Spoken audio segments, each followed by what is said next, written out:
നമസ്കാരം. പ്രൈം ഡിബേറ്റിലേക്ക് സ്വാഗതം. 8 വർഷത്തെ അന്വേഷണം, പല അന്വേഷണ സംഘങ്ങൾ, നൂറുകണക്കിന് സാക്ഷികൾ, എന്നിട്ടും അതിജീവിതയ്ക്ക് നീതിയില്ല. ആരാണ് ഇതിന് ഉത്തരവാദി? സിസ്റ്റമോ സ്വാധീനമോ? നടിയെ ആക്രമിച്ച കേസിൽ വന്ന വിധി അതിജീവിതയുടെ പ്രതീക്ഷ തകർത്തു. നീതിയില്ല. അതിജീവിതയുടെ ഞെട്ടൽ വീണ്ടും രാജ്യത്തെ ഞെട്ടിക്കുന്നു. ആക്രമിച്ച 6 പേർ മാത്രം കുറ്റക്കാർ. മാസ്റ്റർ മൈൻഡ് ഇപ്പോഴും അവ്യക്തം. അന്വേഷണത്തിൽ നിന്നും കോടതി വിധി വരെ ഓരോ ഘട്ടത്തിലും സ്വാധീനത്തിന്റെ നിഴൽ. കോടതിയുടെ വിധി ഒരു ചോദ്യം മാത്രം ഉയർത്തുന്നു: നീതിക്ക് മുന്നിൽ ശക്തർ അജയ്യരോ? തെളിവുകൾ തകർന്നതോ തകർക്കപ്പെട്ടതോ? ഈ രാജ്യത്ത് അതിജീവിതകളുടെ വേദനയ്ക്ക് വിലയില്ലേ? ദിലീപിനെതിരെ ഗൂഢാലോചന തെളിയിക്കാൻ അന്വേഷണത്തിനും പ്രോസിക്യൂഷനും കഴിഞ്ഞില്ല. 8 വർഷത്തെ കേസിന്റെയും അതിജീവിതയുടെ പോരാട്ടത്തെയും ചോദ്യം ചെയ്യുന്ന വിധി. അന്വേഷണവും പ്രോസിക്യൂഷനും വൻ പരാജയം. ദിലീപ് വിമുക്തനായി. പക്ഷേ അതിജീവിതയുടെ നീതിക്കായുള്ള യാത്ര തുടരുന്നു. നടനെ തിരിച്ചു കിട്ടിയതിന്റെ അത്യാഹ്ലാദത്തിൽ മലയാള സിനിമയിലെ പവർ ഗ്രൂപ്പ്.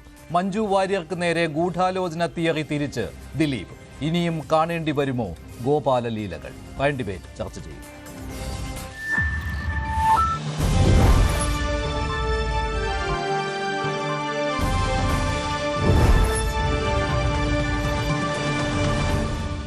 നടിയെ ആക്രമിച്ച കേസിൽ നടൻ ദിലീപ് കുറ്റവിമുക്തനായി.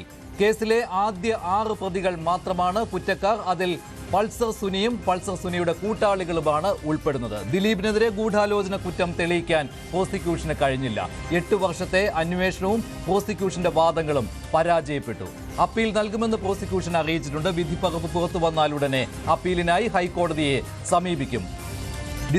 ഈ മാസം 12-നാണ് ഈ കേസിൽ കുറ്റക്കാരായി കണ്ടെത്തിയ 6 പേരുടെയും ശിക്ഷാവിധി പുറത്തു വരിക.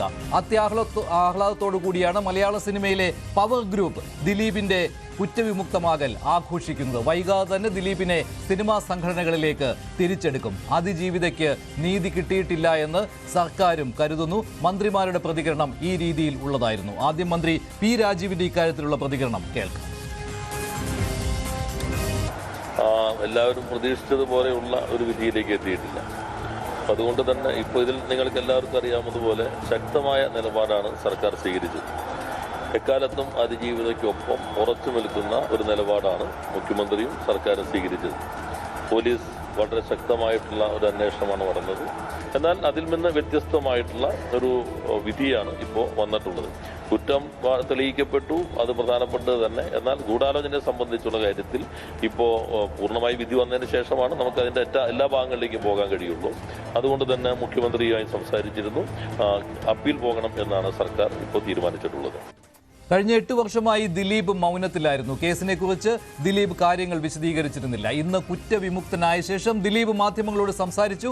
ഈ ഗൂഢാലോചനയുടെ തിയറി ദിലീപ് മഞ്ജു വാര്യർക്ക് നേരെ തിരിച്ചുവിടുകയാണ്. ദിലീപിന്റെ ആദ്യ പ്രതികരണം: ക്രിമിനൽ ഗൂഢാലോചന ഉണ്ട്. ആ ക്രിമിനൽ ഗൂഢാലോചന അന്വേഷിക്കണമെന്ന് മഞ്ജു പറഞ്ഞിടത്തുനിന്നാണ് എനിക്കെതിരെയുള്ള ഗൂഢാലോചന ആരംഭിച്ചത്. അതിന് അന്നത്തെ ഉയർന്ന ഒരു മേലുദ്യോഗസ്ഥയും അവര് തെരഞ്ഞെടുത്ത ഒരു സംഘം ക്രിമിനൽ പോലീസുകാരും ചേർന്ന് ആണ് ഇങ്ങനൊരു നടപടി ഉണ്ടാക്കിയത്. അതിനായിട്ട് ഈ കേസില് മുഖ്യപ്രതിയെ കൂട്ടുപിടിച്ച് അയാളുടെ ജയിലിൽ ഉണ്ടായിരുന്ന കൂട്ടുപ്രതികളെയും കൂട്ടുപിടിച്ചിട്ട് ഈ പോലീസ് സംഘം ഒരു കള്ളക്കഥ മെനഞ്ഞെടുക്കുകയാണ് ചെയ്തത്. ഇതാണ് ദിലീപിന്റെ ആദ്യ പ്രതികരണം. ശ്രീ ജോർജ് ജോസഫ്, ദിലീപിനെ വെറുതെ വിട്ടതിന് കാരണമായിട്ട് താങ്കൾ കാണുന്ന ഘടകങ്ങൾ എന്തെല്ലാമാണ്? പ്രോസിക്യൂഷന്റെ പരാജയമാണോ ഇവിടെ കണ്ടത്?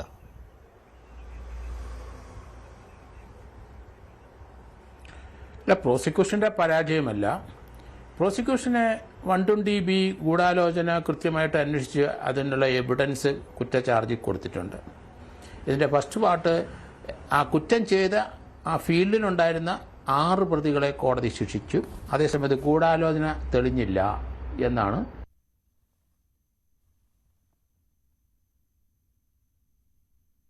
പ്രതിയായ ദിലീപിനെ വെറുതെ വിട്ടു.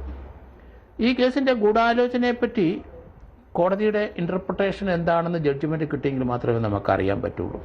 പക്ഷേ പോലീസിനെ സംബന്ധിച്ചിടത്തോളം ദിലീപ് പൾസർ സുനിയും തമ്മിൽ ഗൂഢാലോചന നടത്തി എന്നാണ് അവരുടെ കുറ്റച്ചാർജിനകത്ത് പറയുന്നത്. 7 സ്ഥലത്ത് വെച്ച് അവർ ഒന്നിച്ച് കണ്ടിട്ടുണ്ട്. 4 സ്ഥലത്ത് അവർ സിനിമയുടെ ലൊക്കേഷനിൽ വെച്ച് സംസാരിക്കുന്നത് കണ്ടിട്ടുണ്ട്. എന്നാൽ ദിലീപിൻ്റെ വാദഗതി, എനിക്ക് പൾസർ സുനിയായിട്ട് പരിചയമില്ല, അയാളുമായിട്ട് എനിക്കൊരു ബന്ധവുമില്ല, അയാളെ എനിക്ക് അറിയില്ല എന്നുള്ള വാദഗതി അത് പോലീസ് പൊളിച്ചു എന്നാണ് ഞാൻ കരുതുന്നത്. കാരണം 7 സ്ഥലത്ത് അവർ ഒന്നിച്ച് കണ്ടതിൻ്റെ ഫോട്ടോ, ചില സ്ഥലത്തെ ഫോട്ടോകൾ വരെ നമ്മൾ കണ്ടിട്ടുണ്ട് TV-യിൽ. എന്തായാലും ദിലീപിനെ ആ കുറ്റവിമുക്തനാക്കിയ കോടതിയുടെ നടപടി, അതിന് അപ്പീൽ തീർച്ചയായിട്ടും ഹൈക്കോടതി പോവും. എന്താണ് ആ ഇൻ്റർപ്രിട്ടേഷൻ കോടതിയുടെ എന്ന്? കാരണം ഒരു അന്വേഷണ ഉദ്യോഗസ്ഥനായിരുന്ന പല കേസിനകത്തും ഞാൻ ഈ ഗൂഢാലോചനയുടെ പ്രൊവിഷൻ ഇട്ടിട്ടുണ്ട്. അത് ഗൂഢാലോചനയ്ക്ക് നമ്മൾ 100% മറ്റ് കേസ് ഒരാളെ കുത്തിക്കൊല്ലുന്ന കാണുന്ന പോലെ ഗൂഢാലോചനയുടെ ആ കാര്യങ്ങൾ കൃത്യമായിട്ട് കോടതിയിലോ അല്ലെങ്കിൽ ഒരാൾക്ക് അത് മനസ്സിലാക്കാൻ കഴിയില്ല. ചില ഇൻഫറൻസുകളൊക്കെ പറ്റുള്ളൂ. അത് ഇന്ത്യയിലെ പല സുപ്രീം കോടതി ജഡ്ജിയിലൊക്കെ ആ കാര്യം പറഞ്ഞിട്ടുണ്ട്. മുഴുവൻ നമുക്കറിയാൻ പറ്റില്ല. ഗൂഢാലോചന ഇപ്പം 2 പേരും, ഇപ്പം ദിലീപും മറ്റേയാളും സംസാരിക്കുന്നത് അവരുടെ ആ സിനിമാ ഫീൽഡിലുള്ള ടെക്നീഷ്യന്മാർ 1-2 പേര് കണ്ടിട്ടുണ്ട്. അവർ ആ വിധം പോലീസ് പറഞ്ഞു. എന്താണ് അവർ കൺവേ ചെയ്തത് എന്ന് കൃത്യമായിട്ട് അവർക്ക് പറയാൻ പറ്റില്ല. മാത്രമല്ല ദിലീപിന് നടിയുമായിട്ട് വൈരാഗ്യമുണ്ട് എന്നത് മോട്ടീവായിട്ട് പോലീസ് കണ്ടെത്തുകയായിരുന്നുവല്ലോ. പക്ഷേ അത് തെളിയിക്കുവാനായിട്ട് സ്വാഭാവികമായിട്ടും കഴിഞ്ഞിട്ടില്ല. അതുകൊണ്ടാണല്ലോ ദിലീപ് ഗൂഢാലോചനയിൽ പങ്കാളിയല്ല.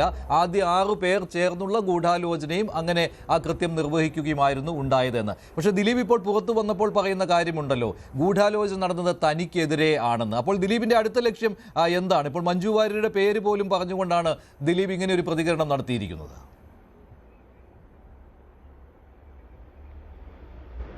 അല്ല, ഇപ്പോഴത്തെ അവസ്ഥയിൽ ദിലീപിനായി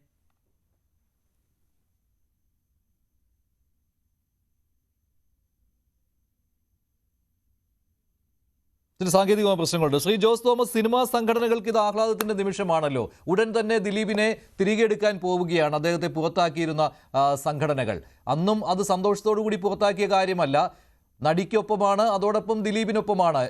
ഒരേ സമയം 2 സന്ദേശങ്ങൾ നൽകുകയായിരുന്നുവല്ലോ മലയാള സിനിമാ ലോകം. പക്ഷേ ഇത് ഇപ്പോൾ കുറ്റവിമുക്തനായതോടുകൂടി സ്വാഭാവികമായ നടപടിക്രമത്തിലേക്ക് പോകുന്നു. പക്ഷേ സിനിമാ രംഗത്തെ തന്നെ മറ്റൊരാളുടെ നേരെ ഈ ഗൂഢാലോചന തിരിച്ചു വെച്ചിട്ടുണ്ട് ദിലീപ്. മഞ്ജുഷിന്റെ ഇൻട്രോയിൽ തന്നെ പറഞ്ഞു, കഴിഞ്ഞ 8 വർഷമായി കേട്ടുകൊണ്ടിരിക്കുന്നതാണ് പവർ ഗ്രൂപ്പ്. എനിക്ക് ആ പവർ ഗ്രൂപ്പ് ആരാണെന്ന് മഞ്ജുഷിന് പറഞ്ഞത്. സിനിമയിലെ പവർ ഗ്രൂപ്പ് ആരാണ് അതിന്റെ പിന്നിൽ? നിങ്ങൾ പറയുന്നത് കേൾക്കുമ്പോൾ ദിലീപ് എന്ന് പറഞ്ഞ ഒരു വലിയ ഡോണാണ്, മലയാള സിനിമ ഭരിക്കുന്ന ഒരു അധോലോക ചക്രവർത്തിയാണെന്ന് തോന്നുന്ന തരത്തിലാണ് ഈ ഇൻട്രോയിൽ അല്ലെങ്കിൽ ചില സംസാരങ്ങൾ കേൾക്കുന്നത്. ഞാൻ ഇന്നലെ ഞാൻ ന്യൂസ് 8 വന്നപ്പോൾ ഈ ജോർജ് ജോസഫ് സാർ ഉണ്ടായിരുന്നു. അദ്ദേഹം പറഞ്ഞു 20 വർഷം മിനിമം ദിലീപിന് ശിക്ഷ കിട്ടും. എനിക്ക് ഉറപ്പാണ്. അദ്ദേഹം അടച്ചിട്ട കോടതി മുറിയിലാണെങ്കിലും വാദം നടന്നതെങ്കിലും അദ്ദേഹത്തിന് ചില അകത്ത് നിന്ന് കിട്ടിയ വിവരങ്ങളാണ് ദിലീപിനെതിരെ ശക്തമായ തെളിവുണ്ടെന്നൊക്കെ പറഞ്ഞപ്പോൾ ഞാനും വിചാരിച്ചു അദ്ദേഹത്തിന് കൃത്യമായ അറിവ് കിട്ടിയതല്ലേ.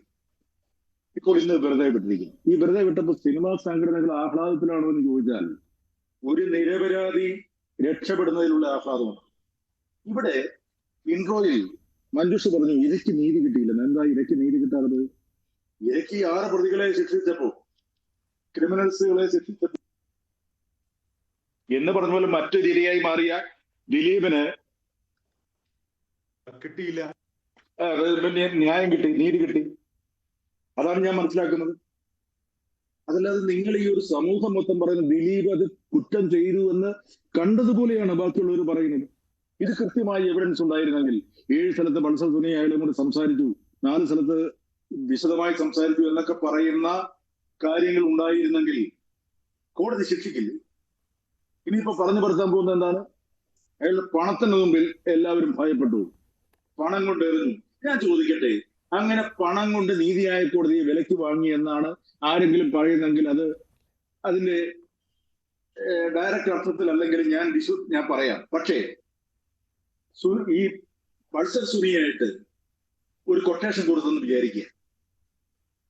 ഏതായാലും ഇത്രയും കാശ് വേണ്ടല്ലോ. 8 വർഷം കൊണ്ട് അയാൾ ജീവിതം തകർന്നതും ഈ കോടതിക്ക് കൊടുക്കുന്ന കാശും വക്കീലിന് കൊടുക്കുന്ന കാശും ഒന്നും വേണ്ടല്ലോ, അത്രയും വേണ്ടി വരില്ലല്ലോ ആ കൊട്ടേഷനും. ആ പണവും കൊടുത്തിരുന്നെങ്കിൽ ദിലീപ് രക്ഷപ്പെടില്ലായിരുന്നു. എന്താണ് അതേക്കുറിച്ച് ആരും ഒന്നും പറയാത്തത്? അവസാനം പൾസർ സുനിയാണല്ലോ പറഞ്ഞത് എനിക്ക് ദിലീപാണ് ഈ കൊട്ടേഷൻ തന്നതെന്ന്. അത് പണം കൊടുക്കാത്തതിന്റെ പേരിലാണെന്നല്ലേ പറഞ്ഞത്?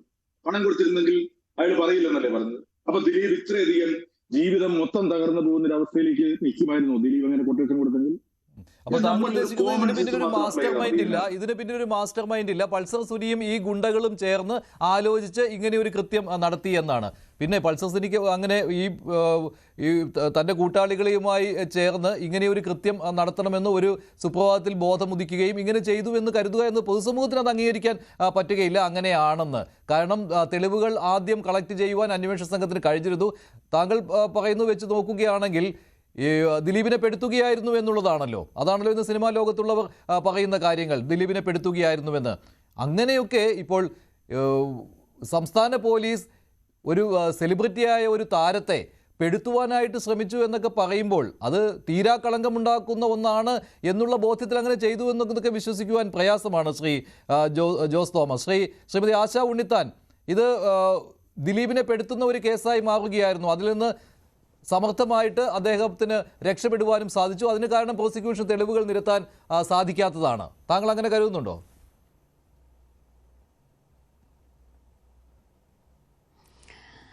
ആക്ച്വലി ഞാനിപ്പോൾ ചോദിക്കുന്നൊരു ചോദ്യം ഗോവിന്ദചാമിയുടെ കേസാണ്. ഗോവിന്ദചാമി സൗമ്യനെ ഉപദ്രവിച്ചു, റേപ്പ് ചെയ്തു, സൗമ്യനെ കൊന്നു. പക്ഷേ പ്രോസിക്യൂഷൻ താഴെ കോടതിയിൽ വിജയിച്ചു, എല്ലാത്തിനും ശിക്ഷ കിട്ടി. സുപ്രീം കോടതിയിലെത്തിയപ്പം പ്രോസിക്യൂഷൻ്റെ വീഴ്ച കൃത്യമായി തന്നെ സുപ്രീം കോടതി കാണിച്ചു തന്നു. കൊലപാതകത്തിനുള്ള തെളിവ് അവർക്ക് എസ്റ്റാബ്ലിഷ് ചെയ്യാൻ പറ്റില്ല. പക്ഷേ സൗമ്യ മരിക്കാതിരുന്നോ? സൗമ്യ മരിച്ചു. അപ്പോൾ കൊന്നിട്ടില്ലേ? അല്ലാണ്ട് സൗമ്യ പോയി ആത്മഹത്യ ചെയ്തതല്ലല്ലോ. മറ്റൊരു കാരണവും മരണകാരനായിട്ട് അവർക്ക് പറയാനും പറ്റിയിട്ടില്ല. അപ്പം ഗോവിന്ദചാമി കൊന്നിട്ടില്ല എന്ന് കോടതി പറഞ്ഞില്ല, കൊലപാതകം തെളിയിക്കാൻ പറ്റില്ല എന്നാണ് പറഞ്ഞത്. പക്ഷേ റേപ്പ് കൃത്യമായി തെളിയിക്കാൻ പറ്റി. നോക്കൂ, റേപ്പ് തെളിയിക്കാൻ പറ്റും. അതിൽ ബേർഡൻ ഓഫ് പ്രൂഫ് എന്ന് പറഞ്ഞ സംഗതി കൃത്യമായി തന്നെ അക്യൂസ്ഡിൻ്റെ മേലെയാണ്.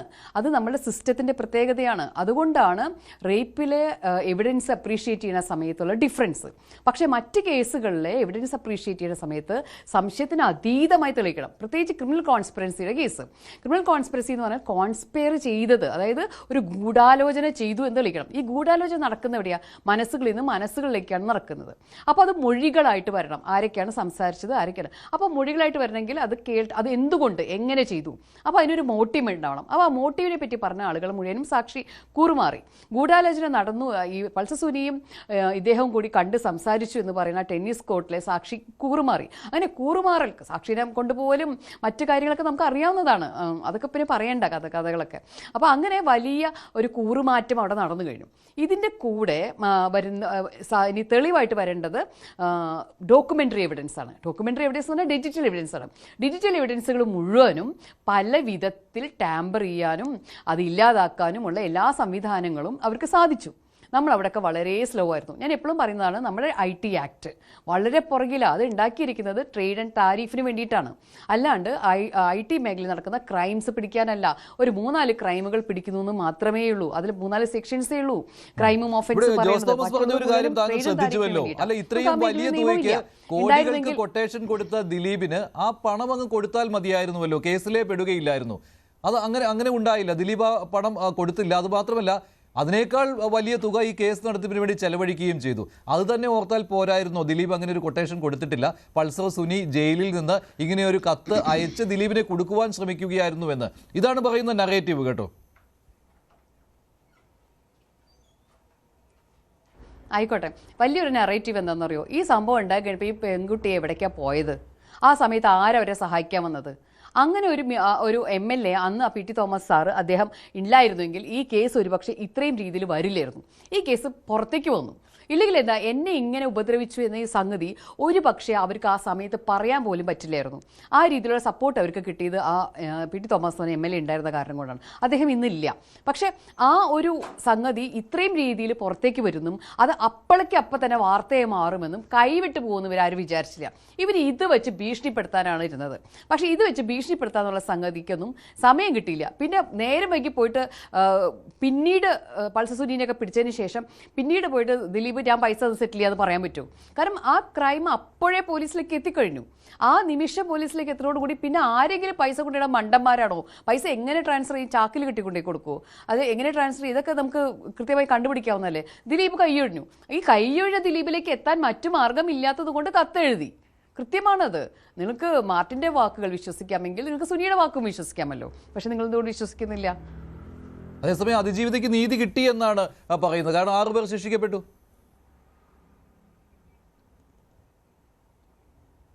നോക്കൂ, അതിജീവിത പറയുന്നു ഇത് സുനിയാണ് എന്നെ ഉപദ്രവിച്ചത്, സുനിയുടെ കൂടെ ഇന്ന ആളുകളുണ്ടായിരുന്നു. സുനി പറയുന്നു ഞാനാണ് ഉപദ്രവിച്ചത്, എൻ്റെ കൂടെ ഇന്ന ആളുകളുണ്ടായിരുന്നു, ഞാൻ ഇന്ന ആൾക്ക് വേണ്ടിയിട്ടാണ് ഉപദ്രവിച്ചത്. അപ്പോൾ അത് തെളിഞ്ഞു കഴിഞ്ഞ കാര്യമാണ്. അതിൽ ആർക്കും സംശയമില്ല. അതിലൊരു വിധി പറയാൻ വേണ്ടിയിട്ട് 4000 പേജിൻ്റെ ആവശ്യമില്ല. ആര് ചെയ്തു, ആർക്ക് വേണ്ടി ചെയ്തു, എന്തിനു ചെയ്തു, ആര് ചെയ്തു എന്നുള്ളത് ചെയ്ത ആളും പറയുന്നു, അനുഭവിച്ച ആളും പറയുന്നു. എന്തിനു വേണ്ടി ചെയ്തു, ആര് പറഞ്ഞിട്ട് ചെയ്തു. അതിപ്പോഴും സൗമ്യ മരിച്ചു, കൊലപാതകമാണ് എന്ന് നമുക്ക് എല്ലാവർക്കും അറിയാം. അതുപോലെ തന്നെ ഇത് കൊട്ടേഷനാണെന്ന് നമുക്കറിയാം. കൊട്ടേഷൻ്റെ ആ തെളിവ് കിട്ടിയില്ല എന്ന് മാത്രം. അത്രയുള്ളൂ വ്യത്യാസം. അപ്രീസിയേഷൻ ഓഫ് എവിഡൻസ്, അതിൽ മാത്രമേ പ്രശ്നം വന്നിട്ടുള്ളൂ. അല്ലാണ്ട് നമ്മൾ ഒളിമ്പിക്സ് മതിൽ ചാടി അല്ലെങ്കിൽ ട്രപ്പീസ് കളിച്ചിട്ടൊന്നും ഇത് എന്താ പറയുക ഗോൾഡ് മെഡൽ എടുത്തിട്ട് പടക്കം പൊട്ടിക്കുന്നതോ ദീപാവലി ആഘോഷിക്കുന്നതോ ഇലക്ഷന് വിജയിച്ചതോ ഒന്നും അല്ല ഇവിടെ. ഇനിയും കോടതികൾക്ക്, മേലുള്ള കോടതികൾക്ക് കേസ് തിരിച്ച് ഇൻവെസ്റ്റിഗേഷന് വേണ്ടി അയക്കാം, തിരിച്ച് വാദം കേൾക്കാൻ വേണ്ടി അയക്കാം. അതുകൊണ്ട് ഇത് പല രീതിയിലും ഇനിയുള്ള നമ്മുടെ മുകളിലെ ജുഡീഷ്യൽ സിസ്റ്റത്തിനെ നമുക്ക് ആശ്രയിക്കാം. മാത്രമല്ല, ആരായിരുന്നു തമ്മിൽ മത്സരം ഉണ്ടായിരുന്നത്? കാരണം നമ്മുടെ ഡിഫൻസ് വക്കീൽ എന്ന് പറഞ്ഞാൽ ഫ്രാങ്കോ മൊളയ്ക്കൻ അതുപോലെയുള്ള വലിയ വലിയ ആളുകളുടെ ഡിഫൻസ് വക്കീലാണ്. അദ്ദേഹത്തിൻ്റെ സിസ്റ്റം നമുക്കറിയാം. ഒരു ഇതൊക്കെ ഉണ്ടാക്കി വീണ്ടും അതുപോലെ അവർ സഞ്ചരിച്ച് എന്തൊക്കെ രീതിയിലാണ് അവർ ഇത് റിഹേഴ്സലൊക്കെ ചെയ്ത് അവർ പഠിച്ചത്. നമ്മുടെ പോലീസ് ആ സമയത്ത് എന്താ ചെയ്തിരുന്നത്? എന്തൊക്കെ സിസ്റ്റമുണ്ട്, എത്ര ആൾക്കാർ അതിൻ്റെ ഇടയിൽ മാറി മാറി വരുന്നു. നമ്മുടെ പ്രോസിക്യൂട്ടർ ആരൊക്കെയായിരുന്നു? നമ്മുടെ പ്രോസിക്യൂഷൻ എത്രത്തോളം എന്താ പറയുക സ്ട്രെങ്ത് ഉണ്ടായിരുന്നു? പ്രോസിക്യൂഷൻ എന്തൊക്കെ ഫ്യൂവൽ ഉണ്ടായിരുന്നു, ഫണ്ടിങ് ഉണ്ടായിരുന്നോ, എന്തൊക്കെ അവസ്ഥയായിരുന്നു. ആ പെൺകുട്ടി ഓരോ സമയത്തും ഒരു വക്കീലിനെ കിട്ടാൻ വേണ്ടി ഇതുവരെ വിഷമിച്ചിരുന്നു. നമുക്ക് ഞാനൊന്നും രാമൻപിള്ള സാറിൻ്റെ ഓപ്പോസിറ്റ് നിൽക്കാവുന്ന ഒരു വക്കീലല്ല. ഞങ്ങൾ അങ്ങനെ നിൽക്കാവുന്ന വക്കീലന്മാരെ വാങ്ങിച്ചു കൊടുക്കാൻ നമ്മുടെ സർക്കാരിന് കഴിഞ്ഞിട്ടില്ല. പിന്നെ അതിജീവിതയ്ക്ക് ഒരു വക്കീലുണ്ട്. അതിജീവിതയുടെ വക്കീലിന് വായ തുറന്ന് ഒരു ചോദ്യം ചോദിക്കാനോ ഹെൽപ്പ് ചെയ്യാനോ എന്തെങ്കിലും പറ്റുമോ? അതിജീവിതയുടെ വക്കീൽ വെറുതെ കോടതി കയറി പ്രസന്റ് ആയിട്ടിരിക്കാൻ മാത്രമേ പറ്റുള്ളൂ. അതെന്താ കാരണം? നമ്മുടെ നീതിന്യായ വ്യവസ്ഥയിൽ അതിജീവിത വിക്ടിം ഒരു വക്കീലിനെ വെച്ചാൽ വിക്ടിംസ് കൗൺസിൽ മിണ്ടാതിരിക്കണം, ഒരു വാക്ക് പറയാൻ പറ്റില്ല. പ്രോസിക്യൂഷൻ്റെ അനുവാദം ഉണ്ടെങ്കിലേ അങ്ങനെ ഒരാൾക്ക് വക്കാലത്ത് ഫയൽ ചെയ്യാൻ പറ്റുള്ളൂ. അത് ഫയൽ ചെയ്താൽ തന്നെ വായ തുറക്കാൻ പറ്റില്ല. അപ്പോൾ അതുകൊണ്ട് പ്രോസിക്യൂട്ടർ ഏറ്റവും അവസാന നിമിഷമാണ് അജയകുമാർ സാർ വരുന്നത്. അതിൽ മുൻപുള്ള ആളുകൾക്ക് നമുക്കറിയാവുന്ന കാര്യമല്ലേ. സൗമ്യ കേസ് വിട്ടുപോയത് പ്രോസിക്യൂഷൻ്റെ വീഴ്ചയാണെന്ന് കൃത്യമായിട്ട് അറിയാവുന്ന കാര്യമാണ്. ആ സൗമ്യ കേസിൽ ആ വീഴ്ച വരുത്തിയ അതേ പ്രോസിക്യൂട്ടറിലേ നമ്മൾ വെച്ചിരുന്നത് ആദ്യം. എവിടെ നിന്ന് ഇത് തുറന്നു മറന്നുപോയി, പഠിച്ചില്ല, എന്തൊക്കെ ആയിരുന്നു കോടതിയിൽ ഉണ്ടായിരുന്നത്. മന്ത്രിമാർ എന്ന് പറഞ്ഞത് നടിക്കൊപ്പം അതിജീവിതയ്ക്കൊപ്പം എന്നാണ്. നോക്കൂ, സർക്കാർ മന്ത്രിമാർക്കും അറിയണം, സിസ്റ്റം അറിയില്ല. ഇവർക്കൊന്നും സിസ്റ്റത്തിലേക്ക് കൂടുതൽ പ്രോസിക്യൂഷൻ സിസ്റ്റം മാറ്റിയേ പറ്റൂ.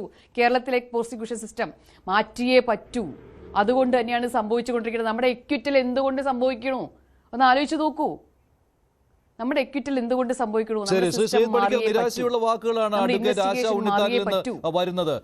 തെളിവുകൾ ഹാജരാക്കുവാൻ കഴിഞ്ഞില്ല. അവിടെ പ്രോസിക്യൂഷന്റെ വീഴ്ചയുണ്ട്, അന്വേഷണത്തിലെ വീഴ്ചയുണ്ട് എന്ന് വെച്ച് ദിലീപ് ഈ കൃത്യം ചെയ്തിട്ടുണ്ട്, ഇതിന് കൂട്ടുനിന്നിട്ടുണ്ട്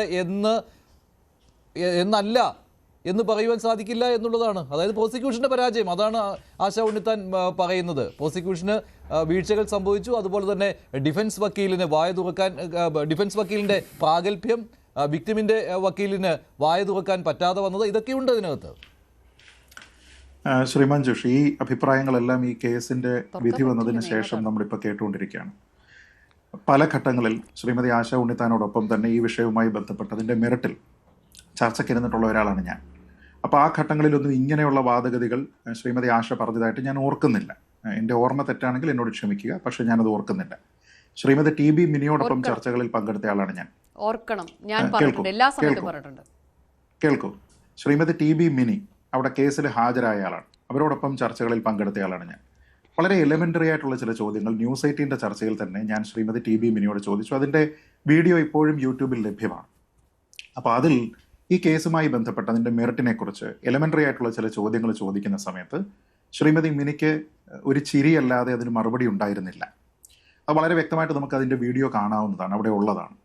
അപ്പോൾ ഏറ്റവും എലിമെൻ്ററി ആയിട്ടുള്ള കാര്യത്തിൽ പോലും ഡിഫെൻഡ് ചെയ്യുന്ന അല്ലെങ്കിൽ സർക്കാരിൻ്റെ ഭാഗമായിട്ട് നിൽക്കുന്ന, പ്രോസിക്യൂഷൻ്റെ ഭാഗമായി നിൽക്കുന്ന ഒരു വക്കീലിന് കൃത്യമായിട്ടുള്ള മറുപടി പറയാനായിട്ട് ഇല്ല എങ്കിൽ അതൊരു പ്രശ്നമാണ്. ആ പ്രശ്നം നേരത്തെ മനസ്സിലാക്കണമായിരുന്നു. അതാര് മനസ്സിലാക്കണമായിരുന്നു? പ്രോസിക്യൂഷൻ ആ പ്രശ്നമുണ്ട് എന്ന് പ്രോസിക്യൂഷൻ മനസ്സിലാക്കണമായിരുന്നു. പ്രോസിക്യൂഷനെ സഹായിക്കുന്നു എന്ന് അവകാശപ്പെടുന്ന ആൾക്കാർ മനസ്സിലാക്കണമായിരുന്നു. ആ ഘട്ടങ്ങളിലൊക്കെ അത് ഇടപെടണമായിരുന്നു. കേസ് തോറ്റതിന് ശേഷം എന്ന് പറയുന്ന സർക്കാർ അത് അവിടെ മൗനം പാലിക്കുകയായിരുന്നു അല്ലേ? നടക്കുന്നത് പോലെ നടന്നോട്ടെ എന്നായിരുന്നു അന്ന്. മഞ്ജുഷ്, ഞാനിതിൽ സർക്കാരിനെ കുറ്റപ്പെടുത്തുന്ന ആളല്ല. നോക്കൂ, ഇതിലെ പ്രധാനപ്പെട്ട കാര്യം എന്ന് പറയുന്നത്, വേണമെങ്കിൽ നമുക്ക് രാഷ്ട്രീയമായിട്ട് സ്കോർ സെറ്റിൽ ചെയ്യുന്നതിന് വേണ്ടിയിട്ടൊക്കെ സർക്കാരിനെ കുറ്റപ്പെടുത്താം. പക്ഷേ എല്ലാ കാര്യത്തിനും വെറുതെ എങ്ങനെ സർക്കാരിനെ കുറ്റപ്പെടുത്തുന്നത് ശരിയാണെന്നുള്ള അഭിപ്രായം എനിക്കില്ല. ഇപ്പം അങ്ങനെ നമ്മൾ നോക്കുകയാണെന്നുണ്ടെങ്കിൽ ഈ ഭാഗത്ത് മാത്രമാണോ പ്രശ്നം ആരോപിച്ചത്? ഈ ജഡ്ജ് മാറണം എന്ന് ആരോപിച്ചിരുന്നില്ലേ? അതിന് ഹൈക്കോടതിയിൽ പോയിരുന്നില്ലേ? ഹൈക്കോടതി എന്താ പറഞ്ഞത്? അത് കേസിൻ്റെ കാര്യങ്ങളെല്ലാം പരിഗണിച്ചതിന് ശേഷം പറഞ്ഞത് ജഡ്ജ് മാറേണ്ട ആവശ്യമില്ല എന്ന് പറഞ്ഞു. പിന്നെന്ത് ചെയ്തു? അതുകൊണ്ട് തൃപ്തിപ്പെട്ടോ? സുപ്രീം കോടതിയിൽ പോയി ജഡ്ജിനെ മാറ്റണമെന്ന് പറഞ്ഞിട്ട്. എന്നിട്ടോ സുപ്രീം കോടതിയും പറഞ്ഞു വേണ്ട, ഇപ്പോൾ വിചാരണ ആരാണോ നടത്തുന്നത് ആ ആൾ തന്നെ മതി എന്നുള്ളത് രേഖകളുടെ അടിസ്ഥാനത്തിൽ, കേസിൻ്റെ പ്രോഗ്രസിൻ്റെ അടിസ്ഥാനത്തിൽ അവർ തീരുമാനിക്കുകയും ചെയ്തു. അപ്പോൾ എല്ലാ ഘട്ടങ്ങളിലും നമ്മളിങ്ങനെ കുറ്റം പറഞ്ഞുകൊണ്ട് നിന്നിട്ട് അവസാനം നമുക്ക് നീതി കിട്ടിയില്ല എന്ന് പറയുന്നതിൽ വലിയ കാര്യമില്ല. കാരണം ഈ സിസ്റ്റത്തിലാണ് നമ്മൾ ഫൈറ്റ് ചെയ്തുകൊണ്ടിരിക്കുന്നത്. പിന്നെ ഒരു ഗൂഢാലോചന തെളിയിക്കുന്നതുമായി ബന്ധപ്പെട്ട് പൾസർ സുനി പറഞ്ഞു കഴിഞ്ഞാൽ അതിൻ്റെ ലക്ഷ്യമായി, മോട്ടീവായി, പ്രതിയായി എന്നൊക്കെ പറയുന്നത് എന്ത് തരത്തിലുള്ള ലോജിക്കാണെന്ന് എനിക്കറിയില്ല. ഇന്ത്യയിലെ നീതിന്യായ വ്യവസ്ഥയിൽ അത് അങ്ങനെയല്ല എന്ന് ശ്രീമതി ആശയ്ക്ക് അറിയാത്തതല്ല. വളരെ കൃത്യമായിട്ട് സുപ്രീം കോടതി ലേ ഡൗൺ ചെയ്തിരിക്കുന്ന ചില പ്രിൻസിപ്പിൾസ് ഉണ്ട്. ഒരു കേസിൽ ഈ ഗൂഢാലോചന തെളിയിക്കുക എന്നുള്ളത് ശ്രമകരമാണ് എന്ന് പറഞ്ഞുകൊണ്ട് തന്നെ സുപ്രീം കോടതിയുടെ വിവിധ വിധികളിൽ പറയുന്ന ഒരു കാര്യം, അതിൻ്റെ ഒരു കാര്യം പാർഷ്യലായിട്ട് ശ്രീമതി ആശ ഇവിടെ പറഞ്ഞു ശരിയാണ്. There must B A meeting of minds resulting in N agreement. ഒരേ മനസ്സുള്ള, ഒരേ താല്പര്യമുള്ള നിരവധി ആൾക്കാരുടെ ഒരു സംഗമം അതിലുണ്ടാവുക എന്നുള്ളത് പ്രധാനമാണ്. അവരൊരു എഗ്രിമെന്റിലേക്ക് എത്തുന്നു എന്നുള്ളത് പ്രധാനമാണ്. ഇതൊരു കണ്ടീഷനാണ്. രണ്ടാമത്തെ condition, mere association or knowledge is not enough. അതായത് ഈ ആൾക്കാർ എവിടെയെങ്കിലും കൂടി എന്നതോ ഇതിനെക്കുറിച്ചോ എന്തെങ്കിലും കാര്യത്തിനെക്കുറിച്ചോ എന്തെങ്കിലും അറിവ് മാത്രമുണ്ട് എന്നതോ മതിയാവുന്ന കാരണമല്ല എന്ന് സുപ്രീം കോടതി കൃത്യമായിട്ട് പറയുന്നുണ്ട്. 3, standard of proof is the same as any other criminal case beyond reasonable doubt. അതായത് ഒരാളിനെ, നമ്മുടെ വ്യവസ്ഥ എന്താണ്, 1000 കുറ്റവാളികൾ രക്ഷപ്പെട്ടാലും ഒരു നിരപരാധി പോലും ശിക്ഷിക്കപ്പെടരുതെന്നാണ്. അതുകൊണ്ട് ബിയോണ്ട് റീസണബിൾ ഡൗട്ട് ആയിരിക്കണം നിങ്ങൾ ഈ പ്രൂവ് ചെയ്യുന്ന അസോസിയേഷൻ എന്നതിനെക്കുറിച്ച് പറയുന്നുണ്ട്. അടുത്തത് വളരെ ചർച്ച ചെയ്യപ്പെട്ടിട്ടുള്ളതാണ് Sonu versus state of Haryana എന്ന കേസിൽ പറയുന്നത്, criminal conspiracy cannot be inferred merely from association or the fact that the accused persons were seen together. There must be material to show a prior meeting of minds. എന്ന് വെച്ചാൽ തെളിവുണ്ടാകണം. അല്ലാതെ വെറുതെ Pulsar Suni വന്നിട്ട് എനിക്ക് quotation തന്നിരിക്കുന്നത് ദിലീപാണ് എന്ന് പറഞ്ഞാൽ ദിലീപിനെ അറസ്റ്റ് ചെയ്യുകയും തൂക്കിക്കൊല്ലുകയും ചെയ്യുന്ന ഒരു സിസ്റ്റത്തിലല്ല നമ്മൾ ജീവിക്കുന്നത് എന്ന് ഈ ചർച്ചയിലിരിക്കുന്ന ആൾക്കാർ, ഈ ചർച്ച കാണുന്ന ആൾക്കാർക്കും കൃത്യമായിട്ട് അറിയാം.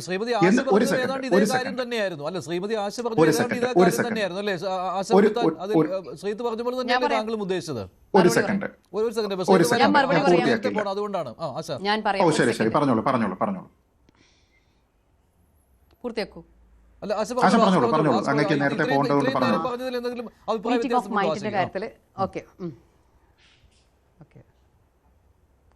നോക്കൂ, ആ വായിച്ച പോയിന്റുകളൊക്കെ തന്നെ ശരിയാണ്. പക്ഷെ ആ വായിച്ച പോയിന്റുകളിൽ മീറ്റിംഗ് ഓഫ് മൈൻഡ് ഇത് തെളിയിക്കാൻ വേണ്ടത് എന്തായിരുന്നു? ഒരു പ്രയർ മോട്ടീവും അതിന് വേണ്ടുന്ന ആളുകളും. അവർ മൊഴി മാറ്റി, 24 പേര് അൺഡ്യൂ ഇൻഫ്ലുവൻസിൽ മൊഴി മാറ്റിക്കഴിഞ്ഞു. പിന്നെ മറ്റൊരു കാര്യം ഞാൻ പറഞ്ഞു, ഡിജിറ്റൽ എവിഡൻസ്. അത് മഹാത്മാഗാന്ധിയെ കൊന്ന സമയത്തെ അല്ല, ഇന്ദിരാഗാന്ധിയെ കൊന്ന സമയത്തെ അല്ല, രാജീവ് ഗാന്ധിയെ കൊന്ന സമയത്തല്ല, ആ ഒരു അസാസിനേഷൻ സമയത്തുണ്ടായിരുന്ന ഒരു ഗൂഢാലോചന തെളിയിക്കുന്ന പോലെയല്ല. ഇന്ന് ഗൂഢാലോചന കൃത്യമായി തെളിയിക്കാൻ നമ്മളുടെ ഫോണുകൾ തമ്മിലുള്ള ബന്ധം എത്രയും പെട്ടെന്ന് ഇവരെ നിരീക്ഷിച്ചു കഴിഞ്ഞാൽ കണ്ടുപിടിക്കാവുന്നതേ ഉള്ളൂ. ആ ഫോണുകളൊന്നും തന്നെ കോൺസിഫിക്കേറ്റ് ചെയ്തിട്ടുണ്ടായിരുന്നില്ല ആ സമയത്ത്. അതുപോലെ തന്നെ ആ ഫോണുകളിലെ മുഴുവൻ കാര്യങ്ങളും അവർക്ക് കിട്ടിയിട്ടുമില്ല. എന്തൊക്കെയോ കുറച്ച് കാര്യങ്ങൾ കിട്ടിയിട്ടുണ്ട്.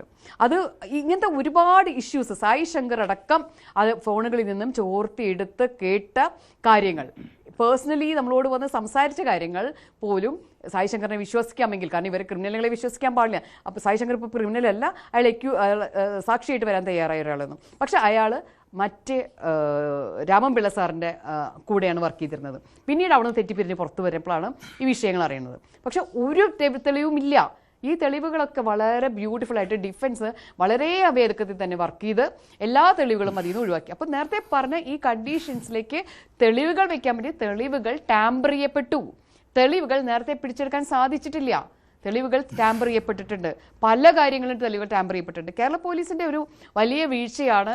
സീരിയസ് ആയിട്ടുള്ള കാര്യങ്ങൾ വരുന്ന സമയത്തൊന്നും അവർക്ക് ആ രീതിയിലുള്ള ഒരു നല്ല സിസ്റ്റം ഉണ്ടാവുകയോ ആ രീതിയിൽ വർക്ക് ചെയ്യുകയോ ആ രീതിയിൽ അപ്പോഴേക്കും ഉദ്യോഗസ്ഥരെ മാറ്റുന്നു, ടെൻഷൻസ് ഉണ്ടാക്കുന്നു, മറ്റു പല പ്രശ്നങ്ങൾ, വേറെയും കേസുകൾ അന്വേഷിക്കാൻ. എവിടെയാണ് വ്യക്തമായി തന്നെ വിദേശ രാജ്യങ്ങളുള്ള പോലെ തന്നെ ഇവരെ സ്കോട്ട്ലൻഡിൽ അവിടേക്ക് അഴിച്ച് പഠിപ്പിച്ചിട്ടൊക്കെ ഉണ്ടല്ലോ. പക്ഷെ ആ രീതിയിൽ എങ്ങനെയാണ് പക്ഷേ ഒരു കൾപ്രിറ്റ് കുറ്റം ചെയ്യുന്ന സമയത്ത് ആ കൾപ്രിറ്റിൻ്റെ കുറ്റം ചെയ്തതിന് ശേഷമുള്ള ആൻറ്റിസിഡൻസ് പരിശോധിക്കാൻ വേണ്ടി അവരുടെ വീടുകളിൽ ജോലി ചെയ്യാൻ പിന്നീട് വരുന്ന ഇലക്ട്രീഷ്യൻ തൊട്ട് പ്ലംബർ തൊട്ടുള്ള ഫുൾ ആളുകൾ ഒരുപക്ഷെ പോലീസായിട്ട് പോലാണ് വിദേശ രാജ്യങ്ങളിൽ വർക്ക് ചെയ്ത് പല കേസുകളും തെളിയിച്ചിട്ടുള്ളത്. എൻ്റെ കേസുകളുടെ പേരുകൾ അടക്കമുണ്ട്. പക്ഷേ ഒരു സിസ്റ്റമില്ല. ഇദ്ദേഹം അറസ്റ്റ് ചെയ്തത് തന്നെ പോലീസിന്റെ മികവാണല്ലോ. ആ ഇന്ററോഗേഷന്റെ മികവിന്റെ അടിസ്ഥാനത്തിലാണല്ലോ ദിലീപിനെ അറസ്റ്റ് ചെയ്തത് പോലും ശ്രീമതി ആശ ഉണ്ണിത്താൻ. അത് പ്രൈമാ ഫേസെ കേസ് എന്ന് പറഞ്ഞു കഴിഞ്ഞ കാര്യമാണ്. പ്രൈമാ ഫേസെ കേസ് ഉള്ളത് കൊണ്ടാണ് ഡിസ്ചാർജ് പെറ്റീഷൻ ഫയൽ ചെയ്തിട്ട് തള്ളിപ്പോയത്. സുപ്രീം കോടതി വരെ പോയിട്ടും അത് തള്ളിപ്പോയി. അതുപോലെ തന്നെ പ്രൈമാ ഫേസെ കേസ് ഉള്ളത് കൊണ്ടാണ് അദ്ദേഹത്തിന്റെ FIR കോഷ് ചെയ്യാതിരുന്നത്. അപ്പൊ ഇത്തരം കാര്യങ്ങളിലൊക്കെ തന്നെ അദ്ദേഹം പ്രൈമാ ഫേസെ അക്യൂസ്ഡ് ആണ്. അല്ലാണ്ട് വെറുതെ ഓരോരുത്തരെ പിടിച്ചു കൊണ്ടുവന്നിട്ട് കേരള പോലീസിന് ഇടാൻ സാധിക്കില്ല.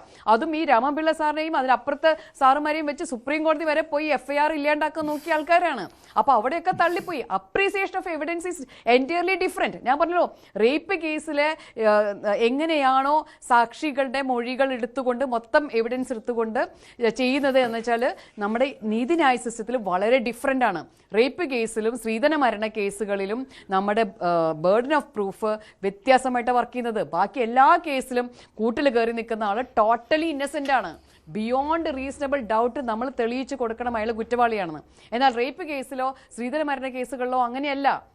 അപ്പോൾ താങ്കൾ സിസ്റ്റത്തെ മാത്രമാണ് കുറ്റം പറയുന്നത്, സ്വാധീനത്തിലും താങ്കൾ കുറ്റം കാണുന്നുണ്ടോ? സ്വാധീനം ഉണ്ടായിട്ടുണ്ടോ? സിസ്റ്റം എന്ന് വെച്ചാൽ സിസ്റ്റത്തിന്റെ ഉള്ളിൽ ഇടപെട്ടുകൊണ്ടിരിക്കുന്ന ആൾക്കാരടക്കം. കോടതി ഒരു സിസ്റ്റം അല്ലേ? കോർട്ടിന്റെ അകത്തിരിക്കുന്ന നമ്മുടെ മെമ്മറി കാർഡിന് മാറ്റം വന്നിട്ടില്ലേ? അതിന്റെ ഹാഷ് വാല്യൂ മാറിയിട്ടില്ലേ? അതിന്റെ കണ്ടന്റിന്റെ ഹാഷ് വാല്യൂയും അതിന്റെ മൊത്തമുള്ള ഹാഷ് വാല്യൂ തമ്മിൽ വ്യത്യാസമില്ലേ? അത് ഒരു വിവോ ഫോണിൽ ഇട്ടും തെളിവ് വന്നില്ലേ? വിവോ ഫോൺ പ്ലേ ചെയ്ത സമയത്ത് മറ്റൊരു ഫോൺ കൊണ്ടോ ക്യാമറ കൊണ്ടോ ആ വിഷ്വൽസ് ക്യാപ്ചർ ചെയ്തൂടെ? അത് ആരൊക്കെ കയ്യിലുണ്ടാവും നമുക്കറിയാൻ പറ്റുമോ? ഈ കുട്ടി ഈ സ്ത്രീ ഈ അതിജീവിത എന്ന സ്ത്രീയുടെ ഈ വിഷ്വൽസ് എത്ര മനുഷ്യരുടെ കയ്യിൽ ഉണ്ടോ ഇല്ലയോ എന്ന് അറിയാത്തൊരു ടെൻഷനിൽ അവർ മരിച്ചു കഴിഞ്ഞാലും നിൽക്കുന്ന ഒരു വിഷയമല്ലേ അത്? അവരുടെ റൈറ്റ് ടു ലൈഫിന്റെ അല്ലെങ്കിൽ പേഴ്സണൽ ലിബർട്ടിയുടെ അല്ലെങ്കിൽ അവരുടെ പ്രൈവസിയുടെ മുഴുവനും അതിലംഘനം സംഭവിച്ചു കഴിഞ്ഞില്ലേ? അപ്പോൾ നമ്മൾ ഈ സിസ്റ്റത്തെ കുറ്റം പറയാണ്ടിരിക്കുക എങ്ങനെയാണ്? സിസ്റ്റത്തിന്റെ എല്ലാ സ്ഥലത്തും ഈ ഓട്ടകളുണ്ട്. പക്ഷെ നമ്മളത് പരിഹരിച്ച് മുന്നോട്ട് വന്നിട്ടില്ല. ഇപ്പോഴും നമ്മൾ നിൽക്കുന്നത് ഈ ക്രിമിനലുകളെ സഹായിക്കുന്ന ഒരു സിസ്റ്റത്തിൽ തന്നെയാണ് നിന്നുകൊണ്ടിരിക്കുന്നത്. അതിൻ്റെ കാരണം സ്വാതന്ത്ര്യം, നമ്മുടെ സ്വാതന്ത്ര്യം വലുതാണ്, നമ്മുടെ ജനാധിപത്യം വലുതാണ്. അപ്പോൾ അതിനനുസരിച്ചിട്ടുള്ള ഇത്രയും അധികം മനുഷ്യരുള്ള ഈ നാട്ടിൽ അത്രയും നല്ല വെൽ ഓർഗനൈസ്ഡ് ആയിട്ടുള്ള സിസ്റ്റം വെക്കാനുള്ള കേപ്പബിലിറ്റി ഉണ്ടാവില്ലായിരിക്കും. അതുകൊണ്ടാണ് ഞാനൊരിക്കലും ഭരണത്തിൽ കയറി നിന്നിട്ട് അതിൻ്റെ ഫിനാൻസ് നോക്കിയിട്ടില്ല. ഇവരെടുത്തൊരു ഫിനാൻസ് എടുത്ത് കൊണ്ടുപോയിട്ട് നമ്മുടെ പൈസ എടുത്തിട്ട് അവർ മന്ത്രിമാളികൾ പണിയാണ് ഉപയോഗിക്കുന്നത്. അല്ലാണ്ട് പോലീസ് സ്റ്റേഷനുകളെ ഏറ്റവും നല്ല രീതിയിൽ മണി ട്രാൻസാക്ഷന്റെ തെളിവ് പോലും ഹാജരാക്കുവാനായിട്ട് കഴിഞ്ഞിട്ടില്ലല്ലോ. ഒരു മണി ട്രാൻസാക്ഷൻ ഇപ്പോൾ ഒരു കൊട്ടേഷൻ കൊടുത്തിട്ടുണ്ടെങ്കിൽ പണ ഇടപാടുണ്ട്, അതുപോലും ഹാജരാക്കാൻ പ്രോസിക്യൂഷന് കഴിഞ്ഞിട്ടില്ല എന്നാണോ ശ്രീമതി ആശ ഉണ്ണിത്താൻ? നമുക്ക് അറിഞ്ഞൂടെ? ഒരു ഇൻകം ടാക്സ് വെട്ടിക്കാൻ തന്നെ നമ്മൾ എത്രത്തോളം, പിന്നല്ലാതെ ഒരു ഇൻകം ടാക്സ് വെട്ടിക്കാൻ പോലും അറിയാത്ത ആൾക്കാരാണോ നമ്മുടെ നാട്ടിലെ ആൾക്കാർ? 1 കോടി രൂപ എനിക്ക് ഇന്ന് വരുന്നുണ്ടെങ്കിൽ പറയാം ഞാൻ ശരി എൻ്റെ SBI അക്കൗണ്ടിൽ ഇട്ടുള്ളൂ ഞാൻ പറയൂ? ഒരാളും പറയാൻ പോകുന്നില്ല. ആ ഇൻകം ടാക്സ് കൊടുത്തിട്ട് ബാക്കി പൈസ മതി എനിക്കിത് പറയുമോ? ഇല്ല. ഇവരൊക്കെ തന്നെ പല രീതിയിലും ആ പൈസ മറ്റ് പല പല രീതിയിലാണ് വാങ്ങിയിട്ട് അത് യൂസ് ചെയ്യുന്നുണ്ടാവുക. എത്ര ആളിലൂടെ മറിഞ്ഞിട്ടായിരിക്കും പൈസകൾ പോകുന്നുണ്ടാവുക? ഇപ്പം വക്കീലിന് കൊടുത്ത ഫീസ് നിങ്ങൾ പരിശോധിച്ച് നോക്കൂ. രാമപിള്ള സാറിന് കൊടുത്ത ഫീസ് നിങ്ങൾക്ക് പറയാൻ പറ്റുമോ? ആ ഫീസ് ദിലീപിന്റെ അക്കൗണ്ടിൽ നിന്ന് വക്കീലിന്റെ അക്കൗണ്ടിലേക്ക് പോയിട്ടുള്ള ഫീസിൽ എത്ര രൂപ ആ ഫീസിൽ മാത്രമാണോ സാർ വർക്ക് ചെയ്തിട്ടുണ്ടെന്ന് പറയാൻ പറ്റുമോ? എനിക്കറിയില്ല, എനിക്ക് തോന്നുന്നില്ല. ഇവിടുത്തെ വക്കീലന്മാര് ഫീസ് വാങ്ങുന്നുണ്ട്. ആ വാങ്ങുന്ന ഫീസിന്റെ TDS പോലും നമ്മൾ കട്ടിലെ കൊണ്ട് അടുപ്പിക്കുന്നുണ്ട്. പക്ഷേ ദിലീപ് ഇപ്പോൾ മറുവശത്തൂടെയാണ് ഗൂഢാലോചന പറയുന്നത് കേട്ടോ. ദിലീപ് ഇപ്പോൾ മഞ്ജു വാര്യരേക്കാണ് ഗൂഢാലോചന തിയറി കേന്ദ്രീകരിച്ചിരിക്കുന്നത്. അദ്ദേഹത്തിന് ഇന്നത്തെ ആദ്യ പ്രതികരണം അങ്ങനെയാണല്ലോ കണ്ടത്. അപ്പോൾ മറ്റൊരു ചോദ്യം നേരത്തെ ഉണ്ടായിരുന്നു, സുപ്രീം കോടതി വരെ പോകാൻ പൾസർ അത് പിന്നെ സ്വാഭാവികം, അത് വളരെ സ്വാഭാവികമാണ്.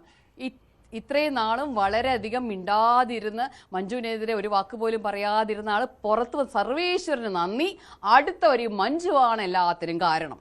അത് ക്ലിയർ ആണ്, അത് സൂക്ഷിച്ചു വെച്ചിരിക്കുന്നു. തലയ്ക്ക് അടി കിട്ടിയ മറ്റേ മൂർഖനെ പോലെ തിരിച്ചു വന്ന് ആ വിഷം പറയാതിരിക്കുമോ? നമ്മൾ എക്സ്പെക്ട് ചെയ്ത വാക്ക്, ഒരു പുതിയ വാക്ക് പോലും അയാൾക്ക് പറയാൻ പറ്റിയിട്ടില്ല. ആ തിരക്കഥ നമ്മൾക്കറിയാം, ആ തിരക്കഥ ഇങ്ങനെയാണ് വരിക എന്നുള്ളത്. അതിൻ്റെ അപ്പുറത്തേക്ക് പറയാൻ പറ്റിയിട്ടില്ല. അല്ലെങ്കിൽ ആ വളരെ കൃത്യമായ ഒരു മാന്യനോ അല്ലെങ്കിൽ വളരെ കൃത്യമായ ഒരു പകയില്ലാത്ത മനുഷ്യനൊക്കെ ആയിരുന്നെങ്കിൽ ആ വേർഡേ വരില്ലായിരുന്നു. ആ സംഗതിയല്ല വന്നത്. നോക്കൂ, സജി നമ്പ്യാട്ടിനെ പോലെയുള്ള ആളുകൾ ഇരുന്ന് സംസാരിക്കുന്ന ഭാഷയും കൂടി കേൾക്കണം. അതായത് ഈ ഡിഫൻസ് ആളുകൾ, ഈ ദിലീപിൻ്റെ ഡിഫൻസ് ആളുകളുടെ ഭാഷയുടെ മാന്യത, അവരുടെ എന്താ പറയുക, അതിരില്ലാത്ത രീതിയിലുള്ള ചില ബോഡി ലാംഗ്വേജുകൾ, ഇതൊക്കെ കണ്ട് നമ്മൾ കഴിഞ്ഞ ദിവസം ടി ബി മിനി പറഞ്ഞത് കേട്ടിരുന്നോ? കഴിഞ്ഞ ദിവസം ടി ബി മിനി അതിജീവിതയെ കുറിച്ച് പറഞ്ഞത് കേട്ടിരുന്നോ? മാന്യതയുള്ള ഒരു വർത്തമാനം പറഞ്ഞത് ശ്രീമതി ആശ കേട്ടിരുന്നോ? ഇന്നലെ അത് കേട്ടിരുന്നോ? ശ്രീമതി ടി ബി മിനി പറഞ്ഞത് കേട്ടിരുന്നോ? പക്ഷെ അങ്ങനെ സംസാരിച്ചിട്ടുണ്ടെങ്കിൽ അത് വളരെ തെറ്റാണ്. അപ്പൊ രണ്ട് സൈഡും ഒരുപോലെ ആയെന്നല്ലേ അതിന്റെ അർത്ഥം? പിന്നെ ഒരു സൈഡിനെ മാത്രം കുറ്റം പറഞ്ഞതിൽ വല്ല കാര്യമുണ്ടോ ആശ? ആശ അത് നമ്മൾ സെലക്റ്റീവായിട്ട് കേൾക്കരുതല്ലോ ആശ. അല്ല, കുറ്റമുണ്ട്. ടി ബി മിനു പറഞ്ഞുവെങ്കിൽ ഞാൻ കേൾക്കും. ടി ബി മിനി പറഞ്ഞിട്ടുണ്ടെങ്കിൽ അത് പറഞ്ഞുവെങ്കിൽ പറഞ്ഞു എന്ന സോഴ്സിൽ നിന്ന് എനിക്ക് മനസ്സിലാക്കുന്നു. ടി ബി മിനി ചെയ്ത് തെറ്റ് തന്നെയാണ്. തെറ്റ് തന്നെ പറയാൻ മടിയുമില്ല. ടി ബി മിനിയുടെ പ്രോസിക്യൂഷനെയും പറയണ്ടേ?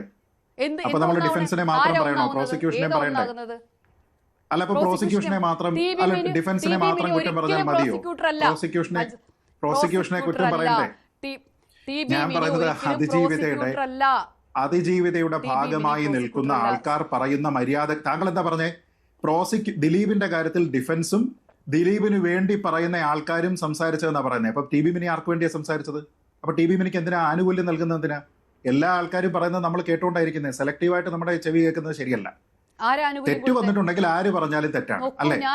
ദിലീപിനെ ന്യായീകരിക്കാൻ, ഒരു സെക്കൻഡ്, ദിലീപിനെ ന്യായീകരിക്കാൻ വരുന്ന ഒരാള് അതിജീവിതയെ കുറിച്ചോ മറ്റാരെ കുറിച്ചെങ്കിലുമോ മോശമായ പരാമർശം പറഞ്ഞു കഴിഞ്ഞാൽ അത് എത്രത്തോളം ഹീനമാകുമോ അതേപോലെ തന്നെയാണ് മറുഭാഗത്തുള്ള ആൾക്കാരും. അതിൽ പ്രത്യേകിച്ച് ഒരു ഭാഗത്തിന് മാത്രം ഒന്നുമില്ല. അവിടെ ദിലീപിന് തോന്നുന്ന, ദിലീപ് കോടതിയിൽ ഉയർത്തിയിരിക്കുന്ന വാദങ്ങളല്ലേ പറഞ്ഞിരിക്കുന്നത്. നോക്കൂ, ദിലീപിന്റെ ഭാഗം കോടതിയിൽ ഉയർത്തിയിരിക്കുന്ന വാദങ്ങളും കോൺസ്പിറസിയുമായി ബന്ധപ്പെട്ട് ദിലീപിന്റെ കോടതിയിൽ ഉണ്ടായിരുന്ന വാദങ്ങളിൽ പറഞ്ഞിരിക്കുന്ന കാര്യങ്ങളല്ലേ അദ്ദേഹം ഇന്ന് പറഞ്ഞത്. അപ്പൊ അത് അദ്ദേഹത്തിന്റെ വാദമാണ്, അദ്ദേഹത്തിന്റെ അഭിപ്രായമാണ്. അത് പറയാൻ ഹീസ് എൻടൈറ്റിൽഡ്, അല്ലേ? അതിനകത്തുള്ള ശരിതെറ്റുകളൊക്കെ രണ്ടാമത്. പക്ഷെ അങ്ങനെ ഒരു ഗൂഢാലോചന തനിക്കെതിരെ ഉണ്ട് എന്ന് അദ്ദേഹത്തിന് തോന്നിയാൽ അത് അദ്ദേഹത്തിന്റെ കോടതിയിലെ വാദമായിരുന്നെങ്കിൽ അദ്ദേഹത്തിന് ഇത് പറയുന്നതിൽ ഒരു തെറ്റുണ്ടെന്ന് ഞാൻ കരുതുന്നില്ല. മറിച്ച് ഇവിടെ ആൾക്കാർ പറഞ്ഞിരുന്നതാണ് ഒരു കൊടും ക്രിമിനൽ. ഇപ്പൊ ഞാൻ പറഞ്ഞില്ലേ, ഇപ്പം വക്കീൽ ഫീസിന്റെ കാര്യത്തിൽ വരെ, വക്കീൽ ഫീസിന്റെ, അല്ല ഞാനത് തീർന്നില്ല. വക്കീൽ ഫീസിന്റെ കാര്യത്തിൽ പോലും രാമൻപിള്ള സാർ എത്ര രൂപയാണ് വാങ്ങുന്നത് എന്ന് സ്വന്തം പ്രൊഫഷണൽ ഫീസിന്റെ കാര്യത്തിൽ പോലും അഭിപ്രായം പറഞ്ഞിരുന്ന ശ്രീമതി ആശ എവിടെയാണ് താങ്കളുടെ ലോജിക്ക് പോയത്? ജയിലിൽ നിന്ന് പോലീസ് കൊടുക്കുന്ന പേപ്പറിൽ, പോലീസ് കൊടുക്കുന്ന പേന കൊണ്ട് ദിലീപേട്ട ഇത് സുനി എഴുതുകയാണെന്നും പറഞ്ഞു പഴയ പ്രേം നസീർ സിനിമയിൽ ഉപ്പ ഇത് ബാപ്പൂട്ടി എഴുതുന്ന കത്ത് എന്ന് പറയുന്ന രീതിയിലത്തേക്ക് ഒരു കത്ത് ഒരു ക്രിമിനൽ എഴുതി കൊടുക്കും, അത് തനിക്കെതിരെ ഉപയോഗിക്കും, മറ്റുള്ള ആൾക്കാർക്കെതിരെ ഉപയോഗിക്കും എന്നറിയാത്ത ഒരു ക്രിമിനൽ ഈ നാട്ടിലുണ്ടോ? അങ്ങനെയുള്ള ഒരു പോലീസ് ഈ നാട്ടിലുണ്ടോ? അപ്പോൾ ടാക്സ് വെട്ടിക്കാൻ 1 കോടി രൂപയ്ക്കുള്ള മാർഗങ്ങളെ പറ്റി ശ്രീമതി ആശ ഉണ്ണിത്താൻ അറിയാം. പക്ഷെ ഒരു കൊടും ക്രിമിനൽ ഒരു പേപ്പറിൽ ഇങ്ങനെ എഴുതിയതിന് ശേഷം അത് കൊടുത്ത് തെളിവുണ്ടാക്കുന്നു, ദിലീപ് എന്നുള്ള പേരെഴുതി തെളിവുണ്ടാക്കുന്നു എന്നുള്ള ഒരു കാര്യത്തിനെ പറ്റി താങ്കൾ വളരെ നൈവായി പോകുന്നത് എന്തുകൊണ്ടാണ്? ഈ വക്കീൽ ഫീസ് പറയാം, ടാക്സ് വെട്ടിക്കുന്നതിനെ കുറിച്ച് പറയാം, നമ്മുടെ നാട്ടിലെ സിസ്റ്റം മാറ്റുന്നതിനെ കുറിച്ച് പറയാം, രാമൻപിള്ള സാറ് ഫ്രാങ്കോയ്ക്ക് വേണ്ടി വാദിച്ചതിനെ പറ്റി പറയാം. ഞാൻ പറഞ്ഞു, എന്തിനാണ് നിങ്ങൾ ഈ ഡിഫൻസിനെ പ്രകീർത്തിക്കുന്നത്? എന്തിനാണ്? പ്രോസിക്യൂഷന്റെ ഭാഗത്തുണ്ടായിരിക്കുന്ന പ്രശ്നങ്ങളെക്കുറിച്ചോ കൃത്യമായ കാര്യങ്ങൾ ചെയ്യാതിരിക്കുന്നതിനെ കുറിച്ചോ കഴിവുകേടിനെ കുറിച്ചോ പറഞ്ഞ് അതിന് പറയുന്നതിന് പകരം ദിലീപ് അത് പറഞ്ഞില്ലേ, അയാൾക്കത് പറയാം. നോക്ക്, ഇന്ന് അയാളുടെ ദിവസമാണല്ലേ, നമുക്കതിൽ കുറ്റം പറയാൻ പറ്റുമോ? 8 വർഷമായിട്ട് ഇന്നൊരു ദിലീപിന്റെ ദിവസമാണ്. അയാൾ പറയും അയാൾക്കെതിരെ ഇത്രയും നാൾ പറഞ്ഞുകൊണ്ടിരുന്ന ആൾക്കാർക്ക് കേൾക്കാൻ ബാധ്യസ്ഥരാണെന്നാണ് ഞാൻ കരുതുന്നത്. സാക്ഷികൾ മാറ്റി പറഞ്ഞ പ്രധാന കാര്യമാണ്. പക്ഷെ അതൊക്കെ പറയുമ്പോഴും ഇന്ന് ദിലീപിന്റെ ദിവസമാണ്. തീർച്ചയായിട്ടും. ശരി ആശ. അതെ, ഞാൻ ശ്രീജിത്തിനോട് പറയണ്ട. ശ്രീജിത്തിനോട് ഞാൻ പറയാം. ഒരു സെക്കൻഡ്. ഒന്നാമത്തെ കാര്യം TB മിനിയും അങ്ങനെ സംസാരിച്ചിട്ടുണ്ടെങ്കിൽ അത് വലിയ തെറ്റാണ്. അവരെ കൃത്യമായി തന്നെ അത് മാപ്പ് പറയേണ്ട ഒരു കാര്യമാണ്. അല്ലെങ്കിൽ മറ്റെന്ത് സംഗതികളോ നിയമപരമായ ഒരു കാര്യം ഞാൻ മുഴക്കേട്ട് നോക്കിയാൽ അത് നിയമപരമായിട്ടുള്ള കാര്യങ്ങൾ കൂടി അതിലുള്ളത്. എത്തിക്കലി അത് തെറ്റാണെന്നുള്ള കാര്യം 100% ഉറപ്പാണ്. ഒരു സ്ത്രീയോടും പറയാൻ പാടില്ലാത്ത കാര്യമാണ്. പിന്നെ സ്വന്തം ക്ലയൻറ്റിൻ്റെ അടുത്ത് ഒരിക്കലും പറയാൻ പാടില്ല. ഓക്കെ, അത് വാക്കിൽ പിഴയാണെങ്കിലും എന്താണെങ്കിലും ശരി. ഇനി അടുത്തൊരു കാര്യം, പൾസർ സുനി കത്ത് എഴുതിച്ചത് പോലീസാണോ, പൾസർ സുനി സ്വന്തമായിട്ട് എഴുതിയതാണോ, പൾസർ സുനിക്ക് ദിലീപുമായി കോൺടാക്ട് ചെയ്യേണ്ട സൗകര്യം ഇല്ലാത്തതുകൊണ്ട് പൾസർ സുനിക്ക് സ്വയമായിട്ട് തോന്നി എഴുതിയതാണോ, ആ കത്ത് എത്രത്തോളം കോടതി വാല്യൂവിൽ എടുത്തു എന്നും നമുക്കറിയില്ല. പൾസർ സുനിയുടെ ഗൂഢാലോചന കേരള പോലീസ് അല്ലെങ്കിൽ തന്നെ കേരളത്തിലെ ജയിൽ അധികൃതർ കൊടുത്ത പേനയും പേപ്പറും ഉപയോഗിച്ച് എഴുതിയെങ്കിൽ എന്താണ് ശ്രീലേഖ മാഡമായിരുന്നു അന്ന് IG ആയിട്ടുണ്ടായിരുന്നത്. അപ്പോൾ അവരായിരിക്കും വേണമെങ്കിൽ കൊടുത്തിട്ടുണ്ടാവാമെന്ന് ഞാൻ വിചാരിക്കുന്നു. അപ്പോൾ അത്തരം ആളുകൾ അതിനുള്ള സംവിധാനവും കാര്യങ്ങളൊക്കെ എഴുതി കൊടുത്തത് നമ്മുടെ ജയിലിൻ്റെ എന്താ പറയുക സ്പേസിൻ്റെ പ്രശ്നം എന്ന് തന്നെ നമുക്ക് പറയേണ്ടി വരും. പക്ഷേ കത്ത് എഴുതാനുള്ള അനുവാദം ജയിലിൽ കിടക്കുന്ന ആൾക്കാർക്കുണ്ട്. ഓക്കെ, ആ കത്ത് അപ്രീഷിയേറ്റ് ചെയ്തില്ല. ദിലീപിനെതിരെ ഗൂഢാലോചന അവിടെ നിന്ന് സ്റ്റാർട്ട് ചെയ്തു. ഓക്കെ, മഞ്ജു വാര്യർ പറഞ്ഞു ദിലീപ് ഇതുവരെ ഗൂഢാലോചന എനിക്കെതിരെ ചെയ്തു എന്ന് പറഞ്ഞ് കേസ് പറഞ്ഞിട്ടില്ല. അത് മറ്റൊരു കേസാണ്.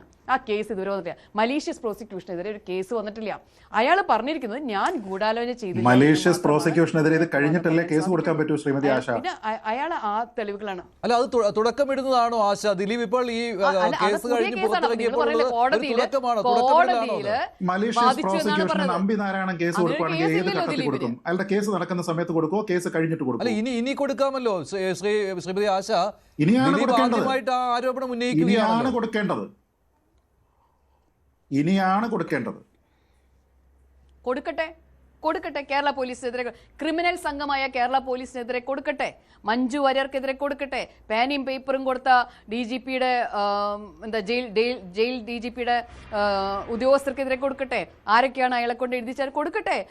നമ്മൾ ആഗ്രഹിക്കുന്നു കാണാനായിട്ട് ആരൊക്കെയാണ് ഇവർക്ക് വേണ്ടി പ്രവർത്തിച്ചതെന്ന് കാണാൻ ആഗ്രഹിക്കുന്നു. ശരി, ജോസ് തോമസ്, എന്താണ് റിവേഴ്സ് ഗൂഢാലോചന? നിങ്ങളുടെ മനസ്സിലുള്ളത് അത് തന്നെയാണല്ലോ. ജോസ്, എന്താണ് ഈ റിവേഴ്സ് ഗൂഢാലോചന? PT തോമസ് വന്നുകൊണ്ടാണ് ഈ കേസ് വെളിയിലേക്ക് വന്നത്. മാഡം, PT തോമസിനെ അവിടെ വിളിച്ചു വരുത്തിയത് ദിലീപിന് തന്നെ അടുത്ത സുഹൃത്തായ ആൻഡോ ജോസഫാണ്. PT തോമസിനെ വിളിച്ചു വരുത്തി കാര്യം പറയുന്നത്. ദിലീപിന്റെ അടുത്ത സുഹൃത്തായ ആൻഡോ ജോസഫ്. അപ്പോ PT തോമസ് അവിടെ പൊട്ടി വീണതല്ല, സിനിമാക്കാരൻ തന്നെ വിളിച്ചു വരുത്തിയതാണ്. ഇനി രണ്ടാമത്തെ കാര്യം, ഇപ്പോ പുറത്തിറങ്ങിയിട്ട് ദിലീപ് പറയുന്നു, ഞാൻ ചോദിക്കുന്നത് ദിലീപ് ഗൂഢാലോചന നടത്തിയെന്ന് ഒരു വിഭാഗം ആൾക്കാർ പറയുമ്പോൾ ദിലീപിന് പറഞ്ഞുകൂടെ ഇത് എനിക്കെതിരെ ഉണ്ടായ ഗൂഢാലോചനയാണ്? അയാൾക്കത് മിണ്ടാൻ പാടില്ല. അയാളുടെ സ്വഭാവം കൃത്യമായ ക്രിമിനൽ സ്വഭാവം വെളിയിൽ വന്നെന്നാ പറയുന്നത്. ആശമാട അങ്ങനെയല്ലേ പറഞ്ഞു. ഞാൻ ശരിക്കും സംശയിക്കുന്നു. ഇത് സുനിയോട് പറയാണ്, നീ ദിലീപിന്റെ പേരിൽ അങ്ങ് ചാർത്തിക്കോ, ബാക്കി കാര്യമേറ്റു എന്ന് പറഞ്ഞുകൂടെ? നമുക്ക് അങ്ങനെ വിശ്വസിച്ചുകൂടെ? ഒരു ഭാഗം മാത്രം ദിലീപാണ് ഇതിന്റെ പിന്നിൽ പ്രവർത്തിച്ചത്, ഗൂഢാലോചനക്കാരൻ ദിലീപാണ് എന്ന് പറയുന്നിടത്ത് തന്നെ മറ്റൊരാൾ ദിലീപിനെ തകർക്കാൻ വേണ്ടി ചെയ്തതാണ്. എന്തുകൊണ്ട്? ഇപ്പൊ ഞാൻ അതിജീവിതയെ കുറ്റം പറയുന്ന ആളല്ല. അതിജീവിത എന്റെ സിനിമയിൽ അഭിനയിച്ചിട്ടുള്ള ആളാണ്. എനിക്ക് അവരുടെ ആ പരിതാപകരമായ അവസ്ഥയിൽ വേദനയുണ്ട്. പക്ഷേ ഇവിടെ ദിലീപ്, പക്ഷെ താങ്കൾ വിശ്വസിക്കുന്ന ഈ 6 പേരും ആലോചിച്ച് ഉറച്ച് ചെയ്ത് കൃത്യം എന്നുള്ളതാണ് അല്ലേ? അതിനപ്പുറത്തേക്ക് താങ്കളുടെ ചിന്ത പോകുന്നുണ്ടോ ശ്രീ ജോസ് തോമസ്? കേട്ടില്ല. ഈ 6 പേരും ആലോചിച്ച് ഉറച്ച് ചെയ്ത ഒരു കൃത്യം, അതിനപ്പുറത്തേക്ക് താങ്കളുടെ ചിന്ത പോകുന്നില്ല അല്ലെ? ഒരു മാസ്റ്റർ മൈൻഡിലേക്ക് പോകുന്നില്ല? എനിക്ക് ഒരു കാരണവശാൽ അങ്ങനെയല്ല ഞാൻ പറയുന്നത്.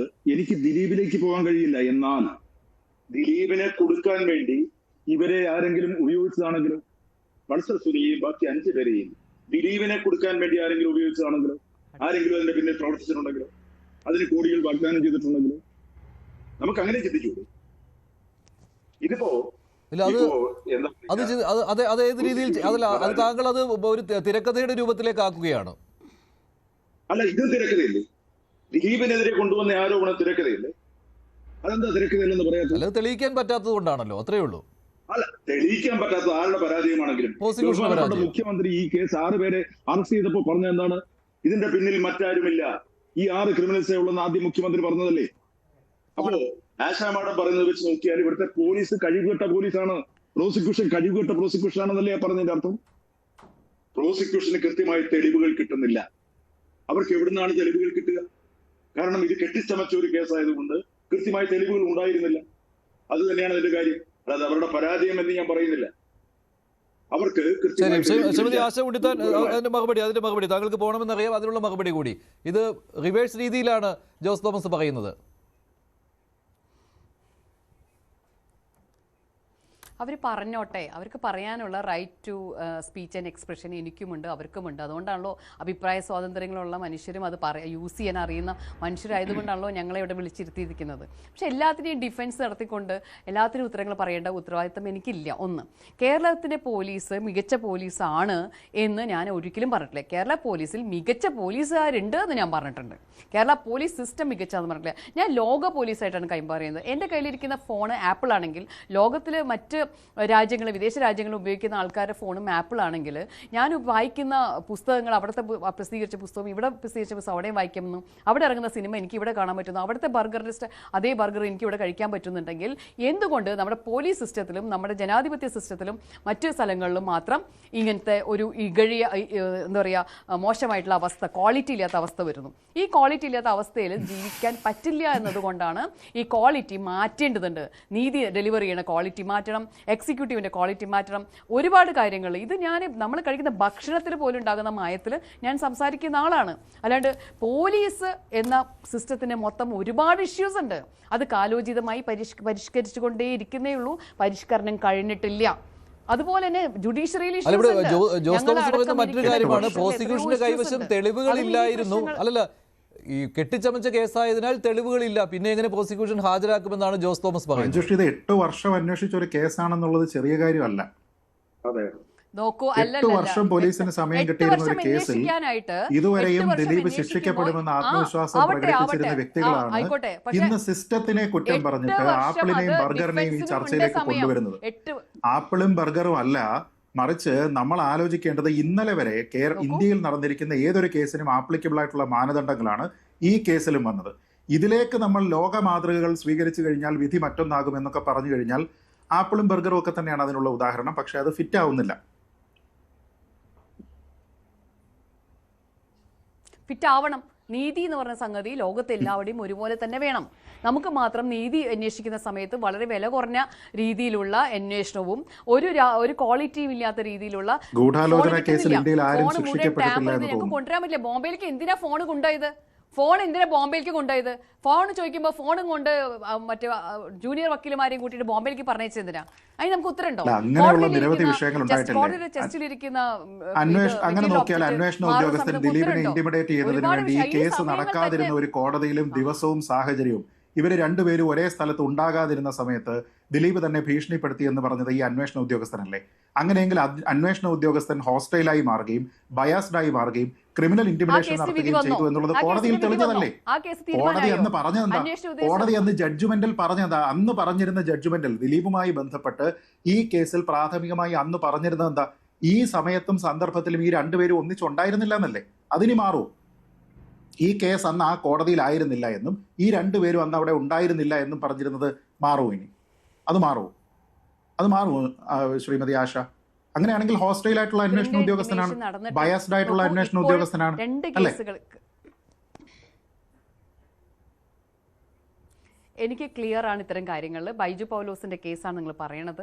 ക്ലിയർ ആണ്, ഇൻറ്റിമിഡേഷൻ നടന്നിട്ടുണ്ട് എന്നുള്ള കാര്യത്തിലും ആ കേസ് FIR ഇട്ടുള്ള. നോക്കൂ എങ്ങനെയാണ് കേരള പോലീസ് ഇത്രയും വലിയൊരു വക്കീലിനെ വെക്കാൻ കപ്പാസിറ്റിയുള്ള ഇത്രയും വലിയ ജനകീയ നടനെതിരെ ഇത്രയും കളവായിട്ടുള്ള കേസ് വെക്കുന്നു നിങ്ങൾക്ക് ഇങ്ങനെ പറയാൻ സാധിക്കുന്നത്. അപ്പോൾ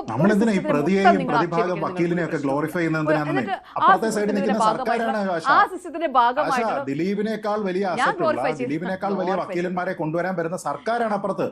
അല്ലാതെ നമ്മൾ ഈ പറയുന്ന ഗോവിന്ദചാമിയുടെ വക്കീലിനെ കുറിച്ചല്ല. അപ്പുറത്ത് നിൽക്കുന്ന സർക്കാരാണ്. ഇല്ല, എങ്ങനെ സാധിക്കും? സൗമ്യ കേസിൽ ഓൾമൈറ്റി സർക്കാരിന് എത്ര രൂപ വെക്കാൻ പറ്റും? അല്ല, എത്രയും സർക്കാരാണ് അപ്പുറത്ത് നിൽക്കുന്നത്. എത്ര രൂപ കൊടുക്കാൻ പറ്റും സർക്കാരിന്? നമ്മൾ അങ്ങനെ ഒരു ചർച്ചയിൽ വന്നിട്ട് അപ്പുറത്ത് ഏറ്റവും മഹാനായിട്ടുള്ള ഏറ്റവും വലിയ വക്കീൽ ഫീസ് വാങ്ങുന്ന രാമൻപിള്ള സാർ വന്നതുകൊണ്ടാണ് ഞങ്ങൾ പറഞ്ഞത്. എത്ര ദുർബലമായിട്ടുള്ള ഒരു വാദമാണ്. രാമൻപിള്ള സാറിന് പിടിച്ചു നിൽക്കാൻ കഴിയില്ല എന്ന് ശ്രീമതി ആശ തന്നെ ജോസ് തോമസിന്റെ ഡിഫൻസ് ആണ്. ശ്രീ ജോർജ് ജോസഫ് കേൾക്കാമെങ്കിൽ, ഹലോ ശ്രീ ജോർജ് ജോസഫ് കേൾക്കാമെങ്കിൽ, ജോസ് തോമസിന്റെ ആ ഡിഫൻസ് ഉണ്ടല്ലോ, അത് ദിലീപിനെതിരെ ഇങ്ങനെ ഒരു ഗൂഢാലോചന തിരക്കഥ തയ്യാറാക്കാമെങ്കിൽ മറിച്ചും ആ രീതിയിലൊരു കാര്യം പറയാമല്ലോ എന്ന്, ദിലീപിനെ കുടുക്കാൻ വേണ്ടിയുള്ള ഒരു ഗൂഢാലോചനയാണ് നടന്നതെന്ന്.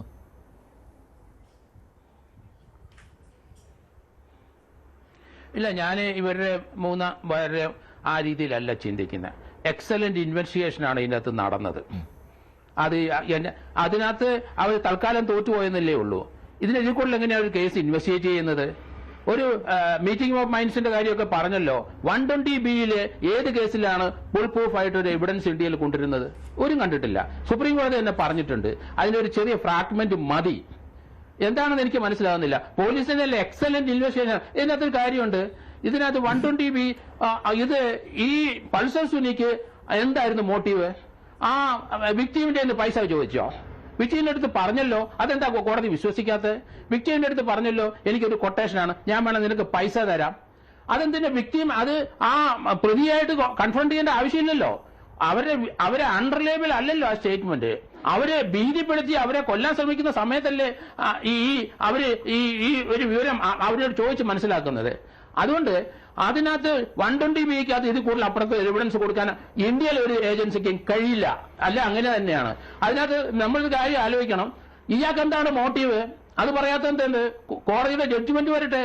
എന്താണ് മോട്ടീവ് പൾസർ സുനിക്ക് ആ കുട്ടിയെ പീഡിപ്പിക്കാനായിട്ട്? അത് നമ്മൾ അങ്ങനെയല്ല ചിന്തിക്കേണ്ടത്. അത് വ്യത്യസ്തമായ കാര്യങ്ങൾ പറഞ്ഞ് അതിൽ നിന്ന്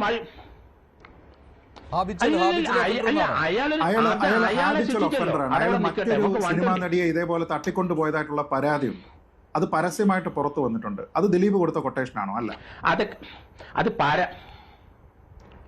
ഞാൻ പറഞ്ഞത് അയാളുടെ ക്രിമിനൽ ബിഹേവിയർ നോക്കും. ഇപ്പൊ നമുക്ക് ദിലീപ് ഇല്ല ക്രിമിനൽ വിജയൻ അയാൾ എത്ര കേസ് ചെയ്തിട്ടുണ്ടെന്ന് അറിയാവോ നിങ്ങൾക്ക് ആർക്കെങ്കിലും? എത്ര കേസ് ചെയ്തിട്ടുണ്ടെന്ന് അറിയാവോ? അയാൾ പൾസർ സുനിന്ന് വിളിക്കുന്നത് എന്താണെന്ന് അറിയാവോ? അങ്ങനല്ല, അയാൾ അതൊക്കെ ഞങ്ങൾക്കറിയാം, അതൊക്കെ നമുക്കറിയാം. അത് അയാളെ സംബന്ധിച്ചിടത്തോളം അയാള് ആ കൊട്ടേഷൻ ഒരു മോട്ടീവ് വേണം. എന്തിനാ ആ കുട്ടിയെ പീഡിപ്പിച്ചത്? മോട്ടീവ് ഇല്ല. അപ്പൊ അതുകൊണ്ടാണ് ഞാൻ പറഞ്ഞ ആ കേസിന്റെ വിധിന്യായം വരട്ടെ. എങ്ങനെ കോടതിയിലോട്ട് കൊടുത്തിരിക്കുന്ന തെളിവ് എന്താണ്? അത് ഡിജിറ്റൽ എവിഡൻസ് മുഴുവൻ ടാമ്പർ ചെയ്തില്ലേ? ബോംബെയിൽ വരെ പോയെന്ന കാര്യം നേരത്തെ പറഞ്ഞല്ലോ. അതൊക്കെ അതിന് കോടതിക്ക് എന്താ പറയാനുള്ളത്? 3 കോടതിക്കകത്ത് അത് ടാമ്പർ ചെയ്തില്ലേ? 3 കോടതിയിൽ 2018 2 പ്രാവശ്യം 2021 കോടതിയിരിക്കുന്ന സാധനം ടാമ്പർ ചെയ്തിട്ട് അതിന് എന്ത് നടപടി എടുത്തു? അപ്പൊ അതിന് നടപടി എടുത്തിട്ടില്ല. അപ്പൊ അതിനെപ്പറ്റിയൊക്കെ പറയണല്ലോ. ദിലീപാണെന്ന് കേട്ടു. ഇത് ദിലീപാണ് ടാമ്പർ ചെയ്തെന്ന് തോന്നുന്നു. അതൊക്കെ വേറെ എന്താ? അതൊക്കെ അങ്ങനെയല്ല.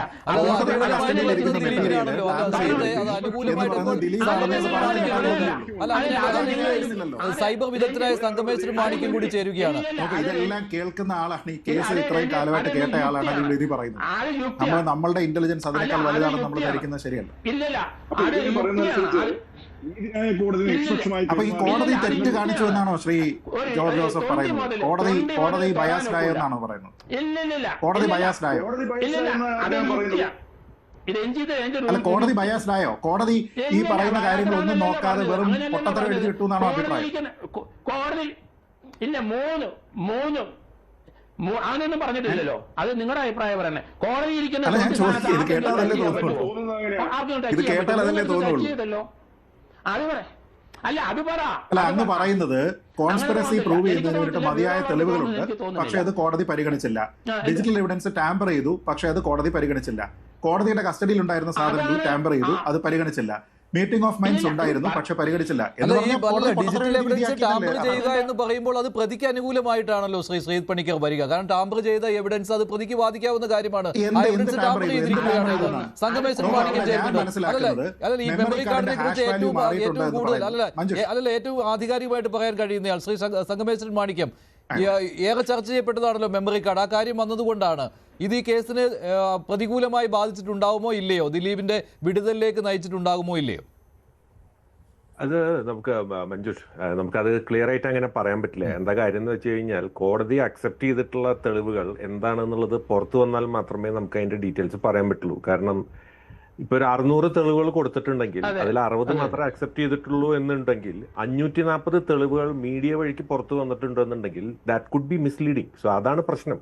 അപ്പോൾ മിസ്ലീഡ് ചെയ്യുന്ന സാധനങ്ങളാണ് പുറത്ത് വന്നിട്ടുള്ളതെന്നുണ്ടെങ്കിൽ that could lead in to a perception. ആ പെർസെപ്ഷൻ്റെ പ്രോബ്ലം ഉള്ളത് കൊണ്ടാണ് നമ്മളെല്ലാവരും ഓരോ ഡോക്യുമെന്റ് ബേസ് ചെയ്തിട്ടാണ്. കാരണം ഇതൊക്കെ നമ്മൾ നേരിട്ട് ഇൻസ്പെക്ട് ചെയ്യാത്ത കാരണം നമുക്ക് അതിനെക്കുറിച്ച് ഇൻഡെപ്ത് ആയിട്ട് അനാലിസിസ് ചെയ്യാൻ പറ്റില്ല. പക്ഷേ ചില കാര്യങ്ങൾ നമ്മൾ മനസ്സിലാക്കേണ്ടത് എന്താണെന്ന് വെച്ച് കഴിഞ്ഞാൽ മെമ്മറി കാർഡിന് ഈ കേസുമായിട്ട് എന്ത് ബെയറിംഗ് ആണ് ഉള്ളത് എന്ന് ഒന്നാമത്തെ കാര്യമാണ്.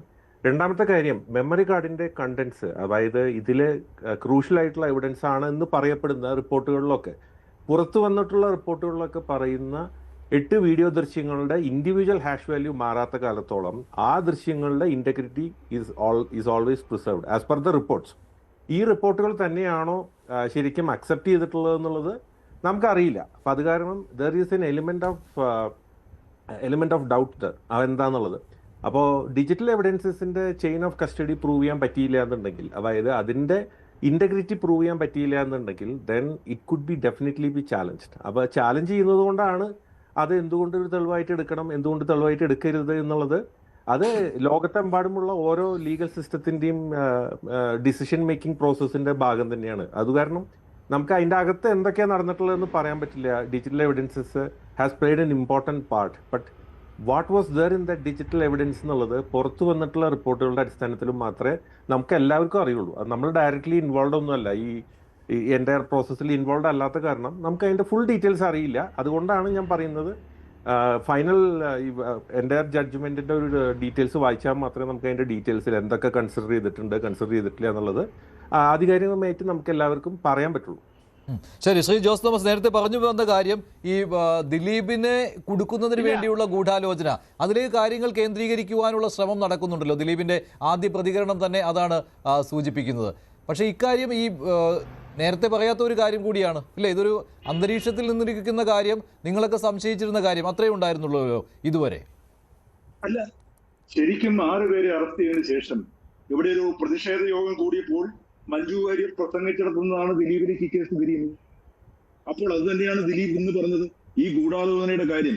ഇപ്പൊ ഞങ്ങളൊക്കെ പറയുന്നത് ദിലീപിനെതിരെ ഈ 8 വർഷവും ഗൂഢാലോചന ദിലീപ് ഗൂഢാലോചന നടത്തി എന്ന് പറയുന്നിടത്ത് ദിലീപിനെ അനുകൂലിക്കുന്നവരോ, അല്ലെങ്കിൽ ഞാൻ ദിലീപിനെ അനുകൂലിക്കുന്നത് ആ വ്യക്തി നടനായതുകൊണ്ടോ സിനിമാ പ്രവർത്തനമായതുകൊണ്ടോ ഒന്നുമല്ല. ഒരു നിരപരാധിയാണ്. ഈ വർഷങ്ങളായി അദ്ദേഹത്തെ അറിയാവുന്നതുകൊണ്ടും അദ്ദേഹം ഇത്തരം പ്രവൃത്തികളിൽ ഉൾപ്പെടില്ല എന്ന ബോധ്യമുള്ളത് കൊണ്ടുമാണ് ഞാനൊക്കെ സപ്പോർട്ട് ചെയ്യുന്നത്. അല്ലാതെ ഞാൻ നീതികേടിനെ സപ്പോർട്ട് ചെയ്യല്ല. ഇവർക്ക് ഇപ്പൊ ഈ ഇരിക്കുന്നവരിൽ എത്ര പേർക്ക് അദ്ദേഹവുമായി വ്യക്തിപരമായ ബന്ധമുണ്ടെന്ന് എനിക്കറിയില്ല. എനിക്ക് ബന്ധമുണ്ട്. ആ ബന്ധത്തിൽ നിന്ന് ഞാൻ പറയുകയാണ്, അത് ഇഷ്ടം കൊണ്ടുള്ള കാര്യമല്ല പറയുന്നത്. ആ വ്യക്തിയെ അടുത്തറിയാവുന്നത് കൊണ്ട് ആ വ്യക്തി ഇത്രയും കഠിനമായിട്ടുള്ള ഒരു കാര്യം ചെയ്യില്ല എന്ന് എനിക്ക് ബോധ്യമുള്ളതിന്റെ ആ ബോധ്യത്തിൽ നിന്നാണ് ഞാൻ സംസാരിച്ചത്. അപ്പോ ഇത് ദിലീപിനെതിരെ ഉണ്ടാക്കിയ ഗൂഢാലോചനയാണ് എന്ന് സംശയിച്ചാൽ എന്താ തെറ്റ് പറയാൻ പറ്റുമോ? ഞാൻ അതിൽ വിശ്വസിക്കുന്നു. ദിലീപ് എന്ന് പറഞ്ഞ കാര്യത്തിൽ അത് മഞ്ജു വാര്യർ ഗൂഢാലോചന നടത്തിയെന്നല്ല ഞാൻ പറയുന്നത്. എന്താണ്? ഇല്ല, മഞ്ജു വാര്യർ ഗൂഢാലോചന നടത്തിയെന്നാണ് ദിലീപ് ഇപ്പം പറഞ്ഞിരിക്കുന്നത്. അതിനൊരു പോലീസ് ഉദ്യോഗസ്ഥ ഉണ്ടെന്ന്. അത് തീർച്ചയായിട്ടും ദിലീപിനെ ഈ കേസിനകത്ത് അക്കിറ്റ് തൽക്കാലത്തിന് അദ്ദേഹത്തിനെ ശിക്ഷിച്ചിട്ടില്ലെങ്കിൽ തീർച്ചയായിട്ടും അദ്ദേഹത്തിന് ഒരു കേസ് കൊടുക്കാമല്ലോ. അദ്ദേഹത്തിന്റെ വക്കീലും അത് പറയുന്നുണ്ട്.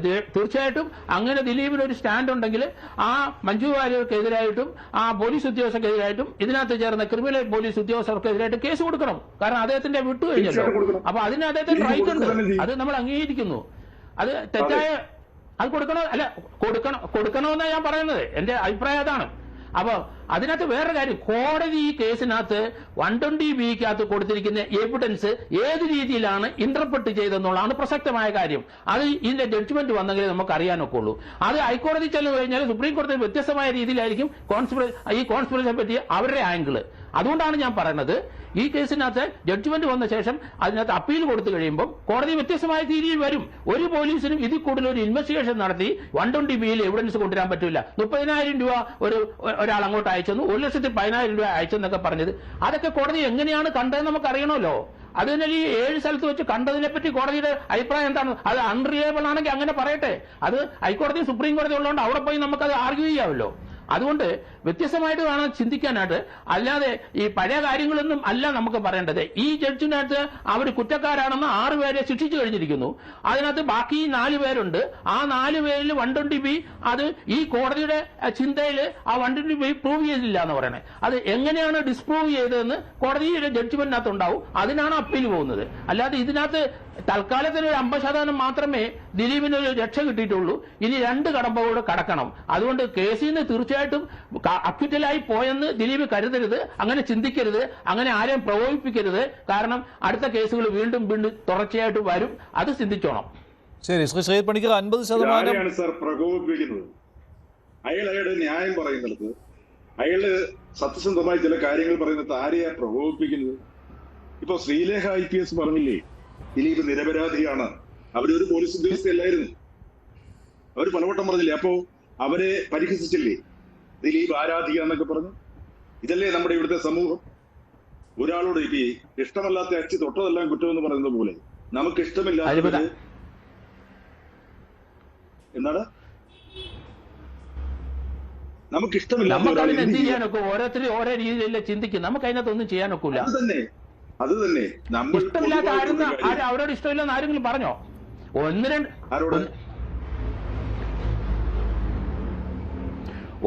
ചില വ്യക്തികൾ അവർക്കെതിരായിട്ട് ആരോപണം പറഞ്ഞെന്ന് ചോദിച്ചാൽ നമ്മളെ ബാധിക്കുന്നത് എങ്ങനെയാത് എനിക്ക് മനസ്സിലാകുന്നില്ല. അത് ജനറൽ ആയിട്ട് എടുക്കരുത്. അത് അവർക്ക് മഞ്ജു വാര്യർക്ക് നേരെ ഗൂഢാലോചന തിയറി ദിലീപ് തിരിച്ചു വെക്കുമ്പോൾ അത് അവിടെ ഒരേ സമയം അതിജീവിതയ്ക്കൊപ്പമാണ് ഞങ്ങൾ 6 പേരെ ശിക്ഷിച്ചിട്ടില്ലോ എന്ന് പറയുന്ന ആളുകൾ ദിലീപിന്റെ ഈ വാദത്തോടൊപ്പം കൂടിയാൽ അതിജീവിതയ്ക്കൊപ്പമാണ് അവർ എന്ന് പറയുവാനും സാധിക്കുകയില്ല. കാരണം ദിലീപിന്റെ ഈ പുതിയ തിയറി വരുന്നത് അതിജീവിതയെ മറുവശത്ത് നിർത്തിക്കൊണ്ട് തന്നെയാണല്ലോ. നോക്കൂ മഞ്ജുഷ, അതിൽ അഭിപ്രായം പറയുന്നതിന് മുമ്പ് ഒരു കാര്യം ഒന്ന് പറഞ്ഞിട്ട് ഞാൻ അതിലേക്ക് വരാം. നോക്കൂ, ഈ ഒരു ചർച്ച 2017 തുടങ്ങിയ ചർച്ചയാണ്. ആ ചർച്ചയിൽ നമ്മൾ ഏതാണ്ട് എല്ലാവരും ആദ്യം മുതൽ തന്നെ ഭാഗഭാക്കായിട്ടുള്ള ആൾക്കാരാണ്. ഈ പറയുന്ന ഇൻക്രിമിനേറ്റിംഗ് എവിഡൻസ് എന്ന് പറയുന്ന കാര്യങ്ങളോ, ഈ പറയുന്ന മൊബൈൽ ഫോൺ വൈപ്പ് ചെയ്തെന്ന് പറയുന്ന കാര്യങ്ങളോ, ഈ പറയുന്ന മെമ്മറി കാർഡിൻ്റെ ഹാഷ് വാല്യൂവിനെ പറ്റി പറയുന്ന കാര്യങ്ങളോ ഒക്കെ വരുന്നതിന് മുമ്പും ഈ ചർച്ചയിൽ പങ്കെടുക്കുന്ന ആൾക്കാർക്കെല്ലാം ഏതാണ്ട് ഇതേ അഭിപ്രായങ്ങൾ തന്നെയായിരുന്നു.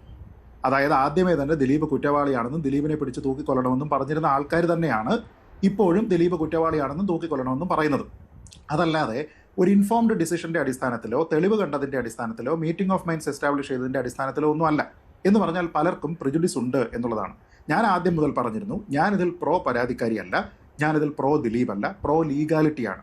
ലീഗാലിറ്റി കൃത്യമായിട്ട് ഫോളോ ചെയ്യുന്നു, കോടതി പറയുന്ന കാര്യങ്ങളെ നമ്മൾ അംഗീകരിക്കുന്നു, അതാണ് നമ്മൾ ചെയ്യേണ്ടത്. ഇനി താങ്കൾ പറഞ്ഞ ചോദ്യത്തിലേക്ക് വന്നാൽ നോക്കൂ, അത് അദ്ദേഹത്തിൻ്റെ നിലവിലത്തെ ആരോപണമാണ്.